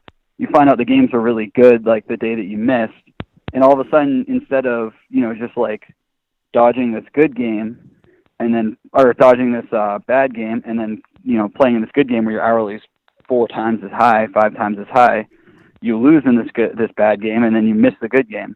Yeah, and then you come home and you take it out. You come home and you take it out on your significant other, and they break up with you, and then you've got to move out, and she gets half. It's a nightmare. Just don't play in the tough game. I got you, man. Okay, can I ask you some impossible questions to answer? Poker strategy before I go back to life. Okay, so how often are you, let's say in a cash game, you're in a deep stack cash game, how often are you calling 3-bets from out of position? I don't know, a pretty high frequency. I would say I don't fold more than 60. I don't fold more than 40% of the time or something. I actually probably fold exploitably too much in cash games, so maybe I fold higher. I know that, you have to defend a pretty high frequency to make their 3-bets not that effective. Right. But generally, if I'm in like a good game and, I'm trying to not play like these long drawn out pots for like 10 minutes with a reg and a 3-bet pot and I have a marginal hand, I might just fold so I can give myself more chances to get in the hands with like the players I want to be in pots with. So I would say mine's probably lower. I probably fold like 50% of the time or something like that. What percentage? Now you mentioned you don't 4-bet light very often because people are peeling and their ranges are a little bit stronger. But I assume. I assume. Are you when you 4-bet? Are you pretty polarized then? Well, that's really dependent on how much I decide to buy in for. Okay. So let's say that I'm. Let's say you're 300 bigs deep. Yeah, let's say that I've bought it. Okay, if I'm 300 big blinds deep, my 4-bet range is going to be pretty heavily weighted towards value hands. I'll throw some bluffs in there, like, let's say I mean, it depends on the positions, but let's say my range to 3-bet in some spot is like, ace king plus, jacks plus, and then I'll throw in like 2 of the suited wheel hands or something like that. So maybe I'll throw in like ace 5 suited and ace 4 suited or something like that. And this is for a 4-bet. Like that'll be somewhat reasonable. Yeah. So like I don't want to have no bluffs ever. Well, I mean, yeah. I mean, if you have no bluffs against, are good enough. I was gonna say, yeah. If you have no bluffs ever and you're playing against good players, you just become far too exploitable, right? Yeah, absolutely. I definitely like throw some bluffs in, just to like have some semblance of balance and like keep them on their toes or whatever you want to say. But I probably have slightly less bluffs than I could afford to have in my range in like a GTO world. And yeah, I'll do something like that. Now, if we're like 100 big blinds deep, I might throw in, especially if I think they're like trying to 3-bet too much or just generally 3-bet too many hands that can't call a 4-bet. I'll start throwing in like a bunch of like ace 10 offsuit, maybe like king queen offsuit, king jack offsuit, stuff like that with like pretty good blockers. And I'll start 4-betting a bunch of those because they're just going to have some hands that can't really call 4-bets. Right. As I get shallower, they become a little bit more polar, and then they have hands like 8-6 suited that just 3-bets and can't really call a 4-bet or something like that. And this is all like really player dependent too, because there are players that show up with certain stuff in 3-bet pots, and I'm like, oh, okay, we're going to adjust to that. And then there are players who I think play pretty solid ranges in those games. Right. Hey, when you study ranges, I mean, you said you like range study. What does that mean? What are you doing? I mean, it's like a wide variety of things. So I still watch like a good amount of videos to stay on top of, what I should in theory have, what other people are having and stuff like that. I look at, I do some math on like if I raise and this guy 3-bets me, like what is the point where I have to defend? Like what percentage of hands do I have to defend so that he's not like immediately profiting? Mm-hmm. What's the percentage of hands I have to defend so that he's not profiting with like his equity and stuff like that? I mean, all that stuff's like kind of. I don't know how important some of those questions are because, we're playing live poker and we don't have to, like if a guy is making a few dollars off of us in 3-bet pots in position, that's to be expected. And even if he's making a little bit more than he could in theory, like that's fine because we're going to, forego a little bit of that variance so that we have more time to play pots with like recreational players or whatever.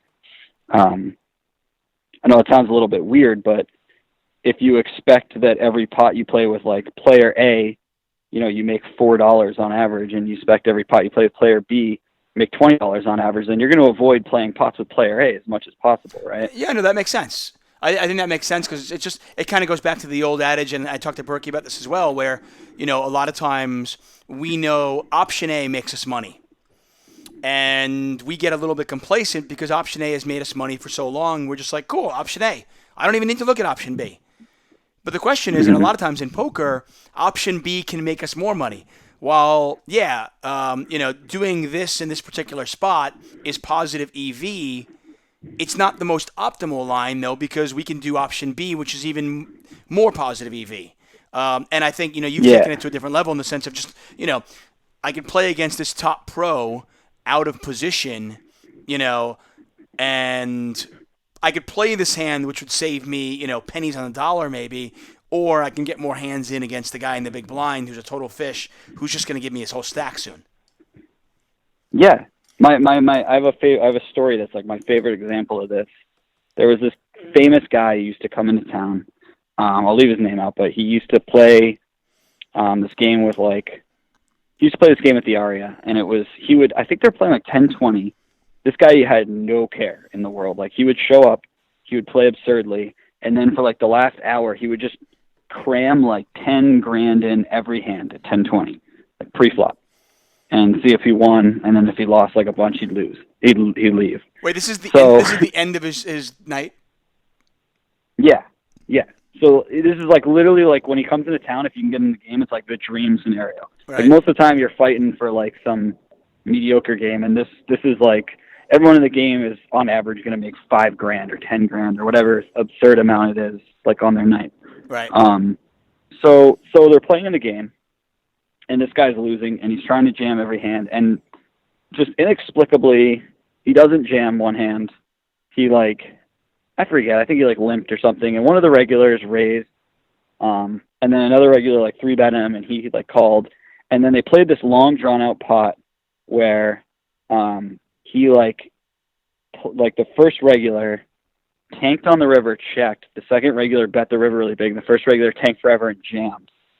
And then while the second regular was thinking about it, right after he said all in, he started thinking, the fish was just he's like, I can't handle this, it's taking forever, and just racks up and leaves. Oh, wow. And after the hand, he's bragging, it was a bluff, and he got his bluff through. And he's bragging about did you guys see that bluff? It was so sweet. We're like, dude, you just bluffed him in a $3,000 pot and lost the guy who's jamming for $10,000 every single hand and reloading. What are you doing? Wow. And it was just one of the most absurd things. It's like your EV of check raising that river was maybe $150 or something, and meanwhile it caused this guy to leave the game. That's the definition of seeing the trees through the forest type thing. It's man, just don't lose sight of the big picture. I got into a dream scenario when I was in Rosvedov for the 888 thing. Leon out there? Leon, the owner? Oh, yeah. Yeah, okay. So he won the Poker Stars High Roller and stuff, and he just splashes around. He has a good time. The guy's got money. Anyway, so at the end of our last night, I jump into a game that's, it's not a good spot. We're just having fun. And I jump into a game with Feraldo, with Chris Moorman, Tonka, and we're just having fun. We're going to play 5-5 and just fuck around, right? And, we all had, we had a couple €1,000, no big deal. Honestly, if I win or lose €200, I'm happy, because we're just drinking and having a good time. Anyway, Leon is playing heads up, and I guess the guy left, so Leon jumps down and sits down in our game. And he proceeds to just basically just give away money, just moving all in blind. Somebody would open to $20, €20, and he would just go 1,000, 3,000, And it was the kind of same situation where if anybody else got involved in the hand that it wasn't Leon, you just slap him across the head what are you doing? No. Leon, it's Leon's table right now. Let him run it. It's fine. Yeah. That's kind of funny, though. I like that. And the guy's just and this buddy, this reg is so excited that he got the bluff through. Yeah, he was bragging about it for 15 minutes, and meanwhile everyone's just distraught because the guy left. It's dude, that hurt you too. Right, yeah, that's the worst. It was pretty outrageous. That's pretty funny, though. I like that. Hey, so how's everything else going, man? What's that? How's everything else going? Life, and how's your girl? Dude, it's great. She's awesome. She's been playing a lot more poker lately. Really? And we're both getting all fired up for the World Series. She just made her whole schedule out for the series. Ashley's very organized and together, so she strikes me. She's already looked at all the tournaments across several casinos for the series, and she's picked out her schedule for every day. And then I'm going to wake up every day and look at like the list of things and be like, oh, I guess I'll go play this one, and then I'm going to go play it. Are you gonna pull a Jason and propose during one of the one of the final tables or something like that? I don't know. I hope I didn't ruin anything for you. No, I don't know. I feel like if I did that the year after he did it, I'd look pretty silly. Right. You know, being like the follow up proposer. Right. It's actually funny. I was hanging out with them at the final table of the Tournament of Champions because me and him and his wife Natasha were all sweating Dan Wyman. Oh right, yeah. Who ended up winning it. He's the most awesome guy ever, and also just a great poker player. But we've been friends for years, and he basically lives with Jason and her every stop. And they were giving me crap about like, why aren't you married yet? So it's funny that you brought them and Ashley up at the same time. So yeah, so why aren't you married yet? I don't know, man. We just haven't really felt like it's necessary. That's all. Fair enough. My dog's barking right now. Fair enough. I don't want to make it any more uncomfortable than it is already. I can feel it. It's palpable. It is in the air. You can do it. How the dogs? No, it's all good. We're just we just like taking stuff slow, and I've already made it pretty clear to her that I want to spend the rest of my life with her, and she's like made that clear with me. And so for now, that's we're good. Well, I mean, you guys live together. Come here, buddy. You live together. You travel together. You've got your puppies together. I mean, you could get a piece of paper that says, like, yeah, you're married. But at the end of the day, if you guys are committed to each other, that's all that matters, right? Yeah. I kind of like that. It's all good. It's funny. We, I don't know. It seems like most people get pressured by their girlfriend. To get married or whatever. Right. And I feel like it's the opposite for me. I get pressured by every girl that isn't my girlfriend, and she just rolls her eyes when people say stuff like that. I mean, it's a different day and age, too. I mean, there was 15, 20 years ago, whatever, there was also, like, pressure where it was like, if you were going to live with somebody or move with somebody, you'd be like, well, is he going to put a ring on it? Is he putting a ring on that finger? I mean, you really want to, like, make that commitment without some sort of assurance? But I always think, I'm like, the assurance is bullshit anyway. Like, if you need that assurance, then you probably shouldn't be in that relationship in the first place because the assurance doesn't mean anything. Because, I mean, as far as I'm concerned, like, I'm married. But if my wife woke up tomorrow morning and was like, you know what, I don't want to be with you anymore, I'd be like, okay. I mean, I'd be devastated. I'd be crushed. But, I mean, hey, there's no chains on her. I'll put it this way. I don't ever want her to stay with me because we're married. I want her to stay with me because this is where she wants to be. You know what I mean? So I didn't want to like say this story because I don't want to offend people who are married or whatever. But we did one time. We were looking at houses and we met this couple that owned this house, this older couple, and they had been together for like 25 years and they weren't married. And we're like, oh, you guys never got married? Like, no, we had both been married before, and we were just like, we don't need to be married again.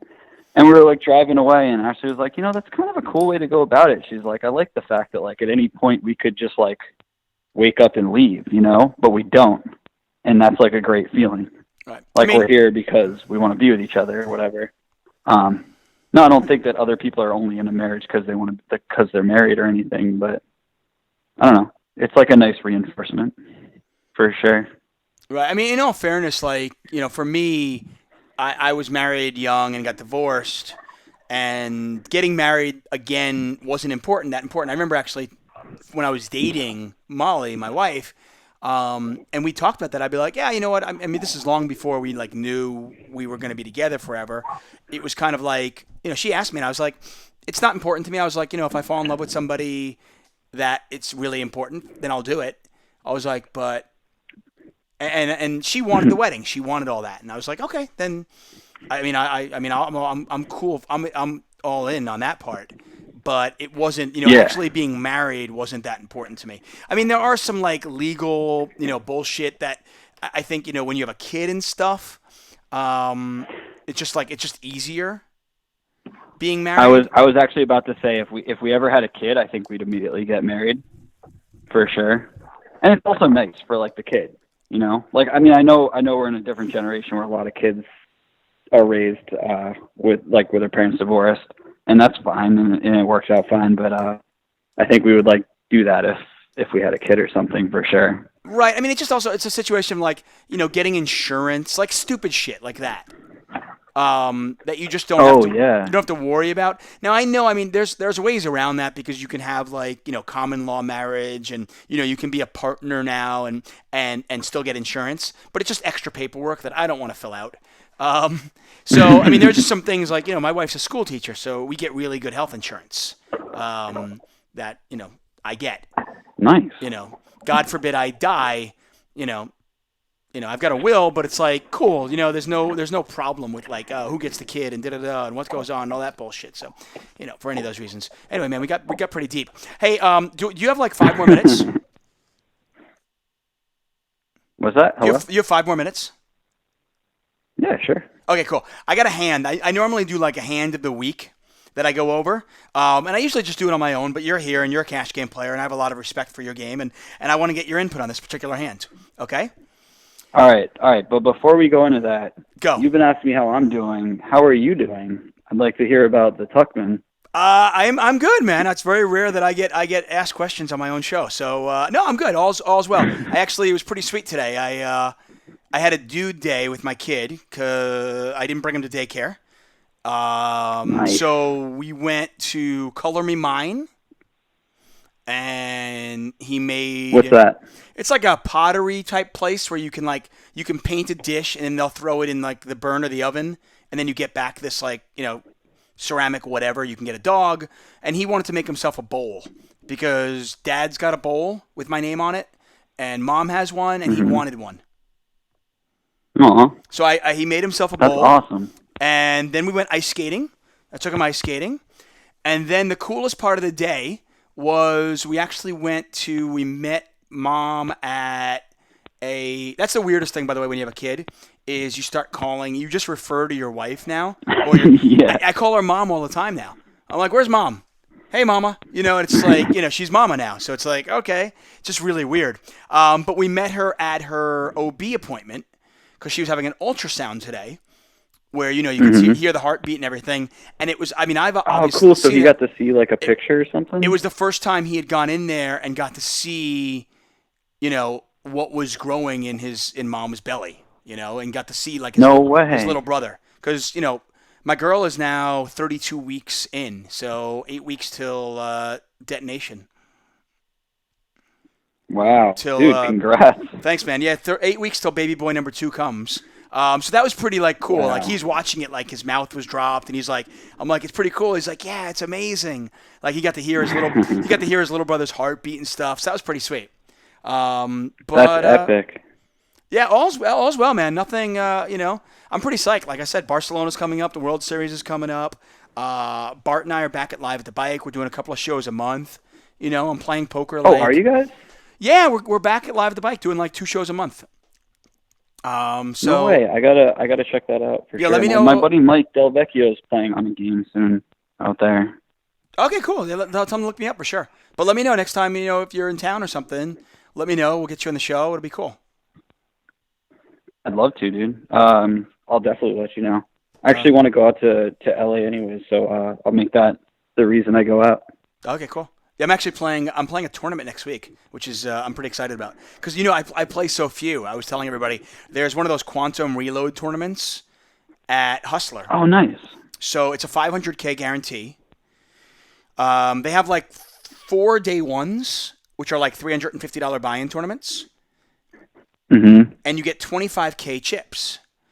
Or you can buy in day 2 for $2,700 and get 280,000 chips.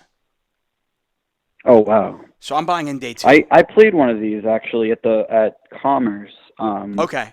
It was like a 350 and then day 2 was like a 4,500. And I ran terrible on like 6 bullets in the 350s. And then I ran great on the 4,500 and got to come back like a month later to finish out the tournament. Oh, I remember that, It was right. pretty sweet. That is pretty cool. Yeah, I was gonna. Yeah, I mean, the 350s, just for like a time thing, the 350s just don't really make sense for me. And I just think there's a lot of value in the 2700 because I don't know, $350 gives you 25,000 chips, or 2700 gets you 280,000 chips. Yeah, it's actually pretty crazy. I think that like they always make it so that the chip value is a little lessened in the bigger buy-in, but you're closer to like more money, and I think it actually like makes sense to buy in for the bigger amount the way that they do it, or at least the first tournament that they did. The tiny discrepancy in chips was like not a huge deal compared to a lot of other factors that were going on. Well, I mean, I look at it this way. It was a really cool tournament. Right, I look at it this way, like whether it's Life EV, where okay, I get an extra day with my family, or it's even if I was going to play poker that first day, I can play a cash game that first day. And my hourly is just definitely going to be better. Like if I'm playing a $350 day one tournament, and to get it through to day two, I've got to play 12 hours. There's just no way my hourly in that is going to be as high as it would if I was just playing a 5-10 game. Yeah, for sure. So it's just you're right. Ashley was playing 2-5 today, and she jumped in a $80 satellite, and I was like, "What are you doing?" Right. Like there's no way you're making more in an $80 satellite than in a 2-5 game. I mean, the satellites are I actually fun. only asked her that because they were charging 33% rake in the satellite. Oh my God. She was like, I think this rake's really high. I was like, yeah, the rake's super high. And also, why are you playing an $80 satellite? Yeah, I think people forget that though. People, for whatever reason, they play satellites and they think, oh, this is a cheap way to get into tournaments. And you can do the same math and just be like, okay, why don't you just play a cash game for that same exact time, and just view that as your satellite into the tournament if you want to. Mm-hmm. It's the same. And your thing. hourly is much higher in that. Right, you're not paying as high rate. And if you win 300, you can supplement your tournament buy-in or whatever. Right, it's not winner take all. There's like so many good reasons to. Right. Anyway, okay, so I'm good. All is well, man. All is well in the Tuchman household. Wife is that sounds like wonderfully, the best day ever. Wonderfully, blissfully pregnant, and very pregnant that. And this is it. If you ever meet a third child of mine, you can look him or her in the face and just be like, "You were an accident." Okay, there's no doubt. Oh, I thought you were gonna have 5 kids and have no, five dude, 2 is it.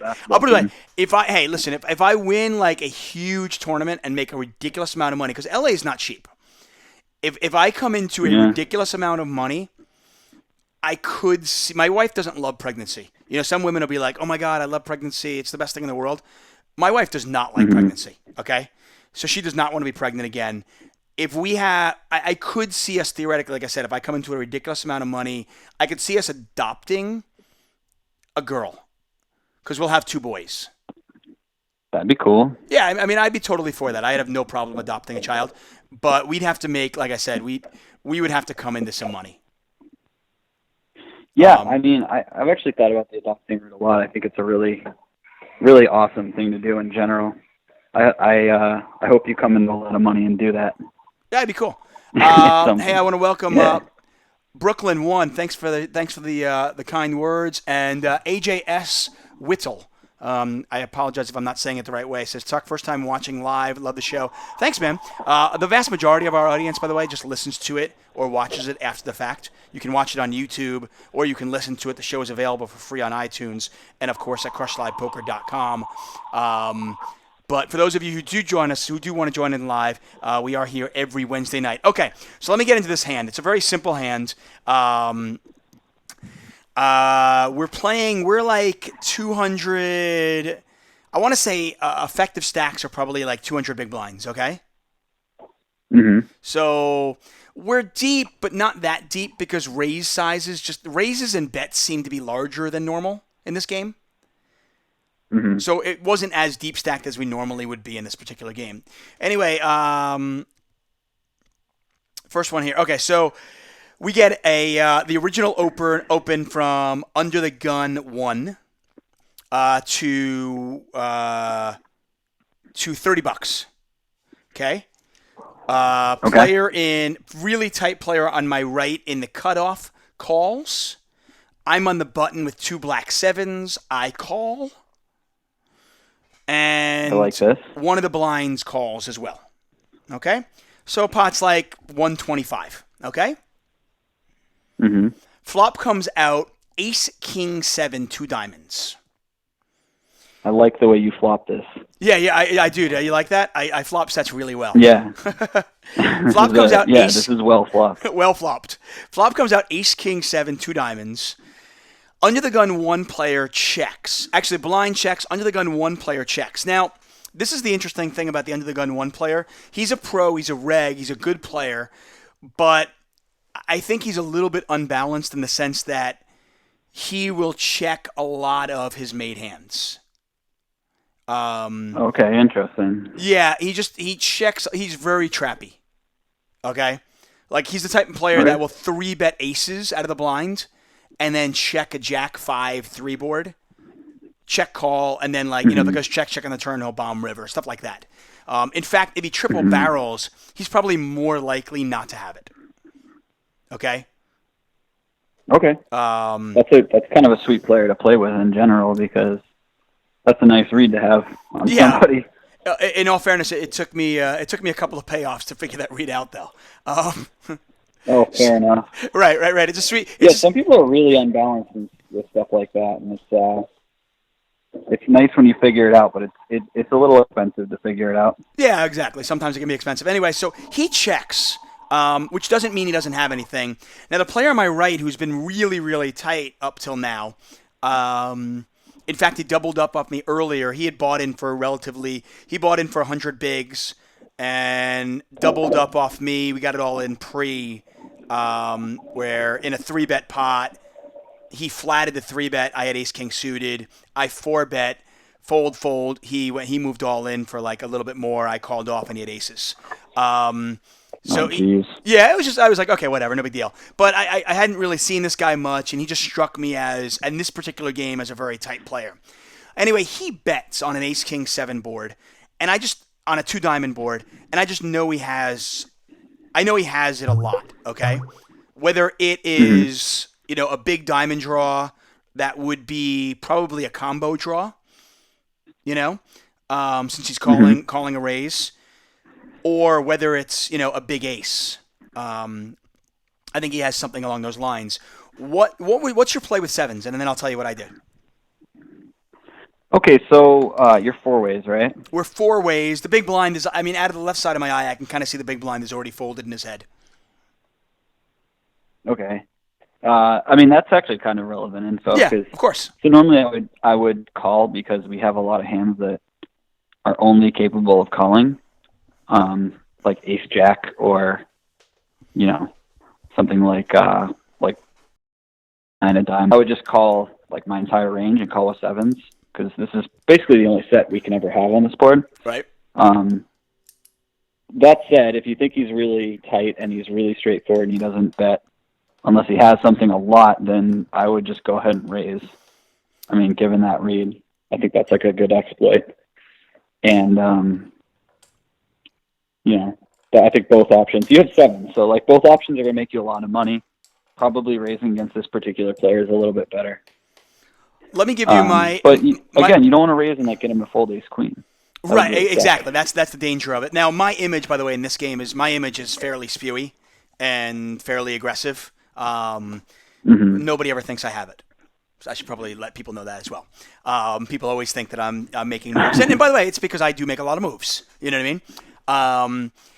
See, part of my thought as well, though, is I didn't think, and I just to play devil's advocate, I didn't think that I had that many hands on that kind of board that I actually would be calling with. Because of, ace jack, maybe, but I don't really have that many aces, I don't think, that I'm calling. When I'm next, at the very least, you'll have ace jack suited, ace 10 suited, maybe some suited ace wheels or something like that. Right. I could have some of those hands, but it's one of those things where, I'm next to act, and I still have to worry about, even though I thought the big blind was going to fold, I'm also, aware of the fact that the guy in the big blind, the guy who opened under the gun 1, probably has a hand. Now, it's not always. He could easily have 10s here and just, check fold. That's obviously a chance. And I don't think necessarily he's going to be like, bluffing into 3 players when he has 10s on an ace king 7 board. But when I'm next to act, I just didn't think I had that many. Now, obviously, I have less hands that I would be raising with, and when I raise, I'm fairly polarized. I mean, I guess I could raise ace 7, which would be ace 7 suited. I guess I could raise, obviously, a set of 7s. And then I'd obviously be raising maybe like, I guess, Jack 10 of diamonds, Queen Jack of diamonds type hands.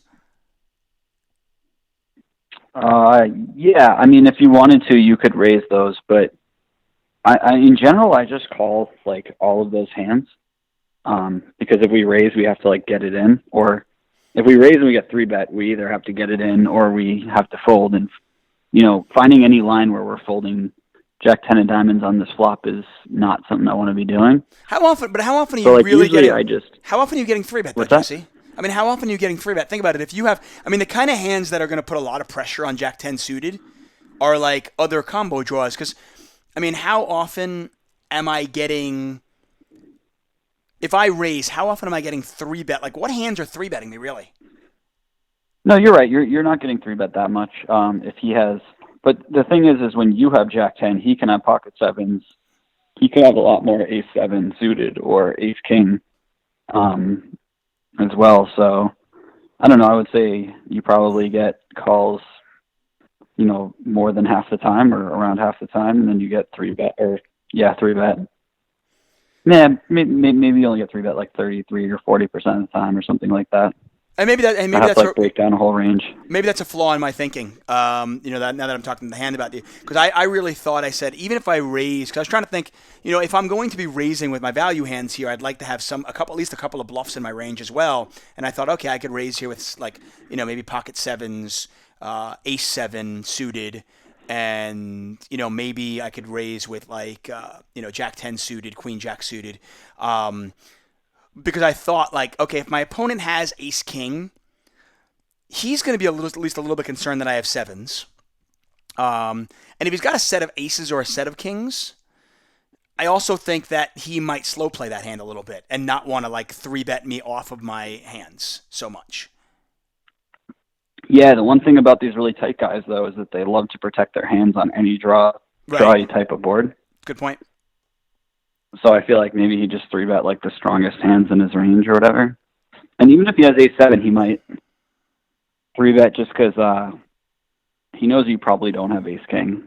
Or maybe he doesn't. I don't know. But it's to be expected that you don't have ace king that often after not squeezing pre. Yeah, I don't have it too often, but I have it occasionally. I mean, if it's like an early position open, I'm not going to always 3-bet with ace king. But I think on the button I probably am, just simply because, if I'm occasionally squeezing the button with some bad hands, I have to have I've got to probably do it with my premiums as well.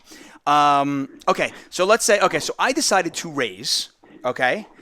And part of the reason I raised was basically what you said, was I did not think the tight player on my right was ever like bluffing. I never thought he was light.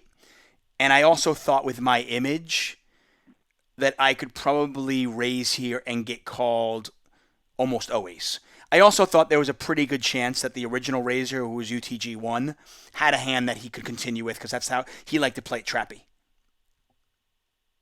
Yeah.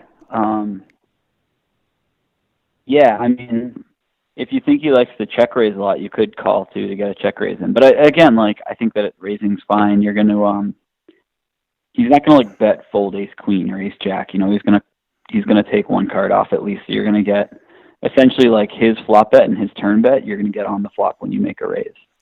All right. So yeah. So I raised. Also, this is a good way to actually get stacks in by the river, which is nice. Well, that was kind of obvious. That's also my thinking as well. Although the way this hand played out, it turns out, I'd have to wait to the river. So I raised. So the original, I think there was like 130 in the pot. The C bet was like 80, something along those lines. I raised to like 2.25. Okay. Not a ton, a smallish raise, Yeah. Both the big blind folds, the UTG1 guy thinks about it for a second, looked like he might raise me, and he decides just to call. And the tight player on my right also calls. Okay. So now this is the exactly. They both call me on an Ace King 7 2-diamond board. Now this is where it got a little bit interesting, and this is where I really want your input as well. Okay, so the turn's the 9 of spades. UTG1 checks. Tight player on my right checks. Action is on me. But this is where I thought it got a little bit weird. Because I decided to raise the flop and got called in 2 spots, the pot now was like $800. Okay? And I only have about 800 behind. I have about a pot size bet left. Wait, is this 2-5 in the limit? It was 5-5. Or 5-5, sorry. It was a 5-5. Oh, okay. It was a 5-5 game at Hustler. So I've got like I said, we had 200 bigs. We were 200 bigs effective, basically. Okay. So I've got like 800 behind now, and the pot is 800. And something that I've talked about on videos and podcasts that I think is, can be a mistake is betting an amount that makes it virtually impossible for you to fold the river when the worst card in the deck comes. Yet, so you, in a weird way, you give your opponent these implied odds that he doesn't have to really get charged for. Okay. Does that make sense? Yeah, fair enough. I mean, the nice thing is you're in position, so they have to like open jam on like a diamond river. Right. In which case you could probably give them credit for having it enough. Maybe not, but I mean, they have to be pretty creative because they're gonna have to turn like ace jack with a diamond into a bluff or something. Right, I guess guys aren't of course capable of. No, especially at that level, right? In 5-5, you're just not going to see players like check call 2 straights to turn their ace high into a bluff, and I can understand that. But I guess my question for you is what I didn't want to do was like, okay, let's say I bet 525 on the turn, and I get called in both spots again. And now suddenly the pot is $2,400. A diamond comes in the river and a guy jams for effectively $400 or $350, and I'm getting 9-1. Yeah, I mean, you're never folding for $275 more into $2,400. That's just like absurd. Okay, so when it checks to you, even if they're probably never bluffing, but still. Yeah, it's just one of those like, oh, you're never bluffing, but I'm getting 9-1. It's like this weird like limit hold'em kind of like quandary. Yeah. But okay, so the question for you is now once you size it that amount on the flop and you get called in both spots, which was somewhat surprising. I figured I'd get called in one spot, not both. Yeah. Now that the pot is $800 and I have $800 behind, I was trying to think, and then I was still, and like I said, this might be flawed thinking again. I was thinking along the lines of, okay, if I had Jack 10 of diamonds or Queen Jack of diamonds, what's the play? Oh yeah, I think you just jam this hand. You jam that hand as well. Okay. So like, occasionally under the gun's gonna have ace king, and that he played really carefully on the flop because he was worried about your raise, but he's probably never folding. Right. But like when you have the actual combo draw, because you only have Queen 10 or Jack 10 of diamonds, so it's 2 combos. Like, that's like a small enough amount of hands to balance a little bit towards when you have the set, or I guess really just the set. Yeah, I'm not playing. I mean, maybe the occasionally played ace king yourself, but yeah, I mean, I could have ace king here theoretically, but I'm probably not moving all in with ace king simply because what am I getting called by now? I mean, I'm not getting. I'm basically, I'm getting everything that's worse than mine out, and I'm never getting a set to fold. I'm certainly not moving all in with ace 7. So when I feel like when I move if I do jam the turn, I'm basically just jamming with like Jack 10 of diamonds, Queen Jack of diamonds, and basically 3 combos of 7s. Yeah, and you even sometimes you might check back Jack 10 of diamonds or Queen 10 of diamonds. Like if I have like ace 7 under the gun spot, like I am not. Well, ace 7, I'm actually a little more excited because I block 2 of the combos of sets. But if I have like ace king, I'm not thrilled to put it in here. I'm probably not folding, but I'm actually like side calling instead of. But yeah, I mean, I would definitely jam the 7s here because I think under the gun might just call you off sometimes, and while the tight guy probably just has ace queen or ace jack. A smaller sizing would probably get him more involved, like 300 or something like that. He can also have combo draws. So, I mean, we get to protect our hand, and we get to, rep the combo draw ourselves the best when under the gun has something like ace king. Right. And again, like I said, my image is such that I think people probably do think I'm bluffing more than I am. So that's in that case, I probably can get called by a little bit weaker hands. In fact, so I decided to jam because it's always when, like I said, once I decided to raise the flop, I feel like I made it a 2-street hand. So I jam for $800 into 800. Under the gun 1 tanks, looks at seat 1, trying to get a gauge of what he'll do. Finally decides to call. Okay, actually no, he jammed over the top for like $100. Oh, so he's got like ace queen or something. Right, he like jammed. Oh, maybe not. He jams over the top for like $100 more. And then seat 1 shows me ace king. The guy on my right shows me ace king and folds. Wow, what a sicko! So the guy under the it's probably a reasonably good fold because you can't both have sevens. You can't both have the combo draw. Right, and I think his thought process was maybe I'm chopping it with the guy in under the one spot. It's just like it's hard for me to be winning this pot. So he folds ace king and a really nice laydown, especially at that level. In 5-5, you just don't see that kind of fold. It's one of the reasons the game is so good. But the sick thing was the under the gun 1 player, the pro. His thought process was very. Doyle Brunson had talked about this sometimes, where like he calls even though. There were situations where, like he said, he'd call in certain situations knowing he can't beat the guy behind him, but also knowing that the guy behind him can't overcall. So the pro, who I know and we're friendly, he said, I think he only had ace queen, actually. But he was like, you got to draw, right? You got to draw. And I was like, no, and I showed him my sevens. But his thinking was, I can call, get the guy on my right to fold, and beat Tuchman. That's pretty ambitious to hope that somebody at 5-5 folds top 2 on the ace king X board, and that the other guy has the draw when you hope that he has the draw. Yeah, I think you're spot on because that's one of the things I was thinking about. I was like, so many things have to happen for the guy with ace queen for it to be. I mean, like it almost felt like he was trying to be like a hero in the sense, like, I mean, not only does he have to get the guy with ace king to fold, but he has to be right about his read on me. Oh, and then by the way, even if he's right on the read, I still have some equity. Yeah, exactly. Like you have 2 combos of draws. I mean, maybe he thought you could just have like the 8-7 of diamonds and stuff. So if he thought that, whatever. But like, you don't have that many draws. You have a bunch of equity, hoping that the guy behind him is gonna fold better than his hand is like. I think there's probably like 1 out of 100 players at most that make that fold. At 5-5, at 5-5 especially, yeah. Yeah, I don't know. It was pretty funny though. But obviously, yeah. So he was drawing dead. So I was like, okay, cool. But I thought it was an interesting. I get myself. Sometimes you get yourself into situations like this when you're playing 5-5, even 5-10 to a degree, where stack sizes, even though you're really deep, like when you compare it to a tournament, you're like, wow, you're so deep. But sometimes because the sizing is so much bigger in a cash game, you find yourself in these sticky spots on the turn where you're like, man, what's my sizing here? Yeah. Yeah, for sure. I mean, that one you actually set up a nice little pot size jam, so that's pretty cool.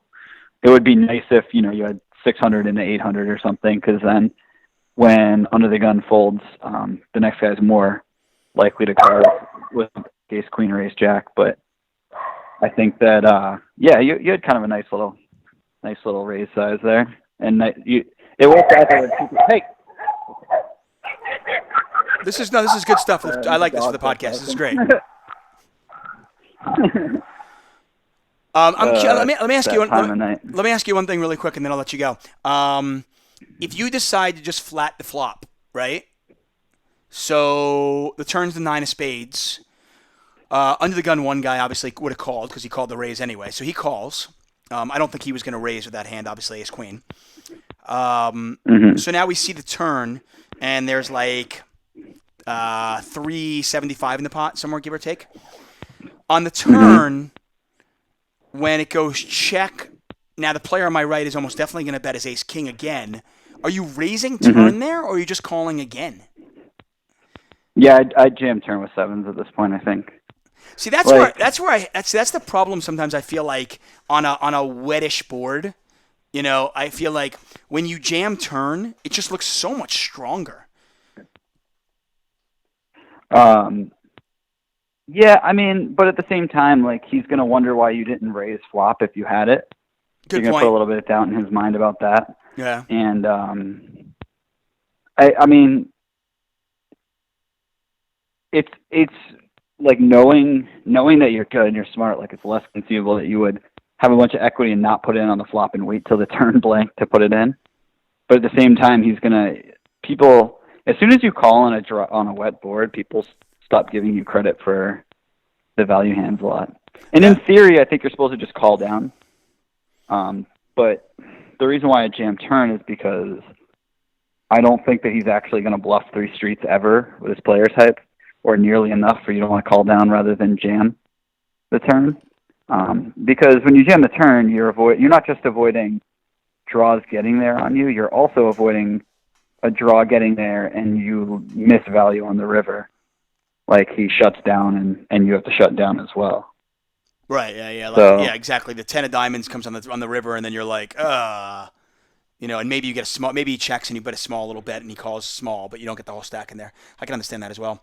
By the way, I've leveled myself a million times in spots where I played against players where they have just called on an extremely wet board, and then when they wake up on the river or the turn, I'm just like, this doesn't make any sense. You would have raised the flop because you would have been scared. So I end up it makes sense. Hey, man. I mean, there are some players who just never. I mean, there are plenty of player types that just never have it when they call on a wet board. Like, they never have the nuts, Right. So, and at the lower stakes, the players at the lower stakes see that more often because people always want to protect their hands. So they're going to assume that you do it as well, to some extent. Yeah. At the higher stakes, you can give people a little bit more credit for, well, I think that's having more balanced counting ranges. One of the biggest mistakes that I think people make, and especially at the lower stakes, is a lot of players, we love to assume that people think about poker the same way we do. And we just assume, like, I wouldn't do that, so why would he? Yeah, it's actually really sick. If you can get in another player's mind about how they play, they often assume other people play like them. So, like, for instance, if a guy bluffs a lot, he's more likely to call a thin value bet from you because he expects that other people bluff a lot. Yeah, and by the way, how often have you leveled yourself into that? Like, I leveled myself into a spot where I actually called some guys like check raise bluff on the river, and because I'm like, oh, this is such a good spot to check raise bluff if he had this, Yeah. And I'm like, and afterwards I'm like, what am I doing? This guy's never bluffing here ever. I'm such an idiot. And I called because I was like, this is a spot that I would do it in. Yeah. So. Yeah, I mean, we've all been there for sure. Yeah. Hey, man, listen, thank you so much. I appreciate your time, bud. That was good. A good chat as always. I will see you in Barcelona. Awesome. Okay. Hey, when are you arriving? Are you getting there early to play a little bit, or are you just going up for the commentary? I'm getting there early. I don't know what. I just wanted. Actually, no, I don't know if we're getting there early, but we're sticking around for longer after. I think we're flying in like the 16th. We leave like the 15th and get there the 16th. Okay, well, that's a little bit early. Like that.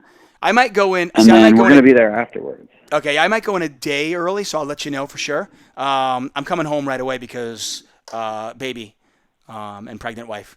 So. Oh, yeah, fair enough. I've got to get back as soon as I possibly can. So, plus the World Series is like around the corner right after that. Yeah, it is pretty much. So we were getting back on like the 24th or something, so we have a couple days, but that's about it. Okay, so same difference, same thing. Anyway, man, thanks so much. Say hi to your girl for me and the dogs. Thank you, and I will. And they're both just chilling on the bed right here. So cool. Chill away, man. Have a good night. I'll talk to you soon. All right. Take care, buddy. Later. Jesse Sylvia, guys. Always a good chat. This guy, he's really smart. I mean, you look at him and you wouldn't think, because he's like,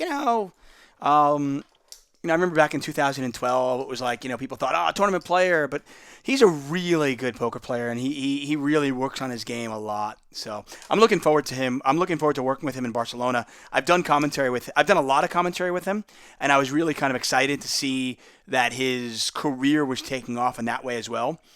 I know he worked with Kara Scott last year during the High Roller Bowl. They did like the break desk and stuff, and I thought he did a great job. So I'm really excited to be working with him in Barcelona. That'll be a lot of fun. Anyway, that is going to do it for us. Once again, thank you so much for joining us, as always. David Tuchman for Under the Gun. We are here each and every Wednesday. If you want to check out CrushLivePoker.com, Crush Live Poker, the only site out there specifically for live poker, you can use the code DTA404 and get 1 month free. If you are one of many people who are watching or listening or watching the show after the fact, you can join us live every Wednesday, and you can call in at the number 323-825-5134. That is going to do it for us. Good night and goodbye.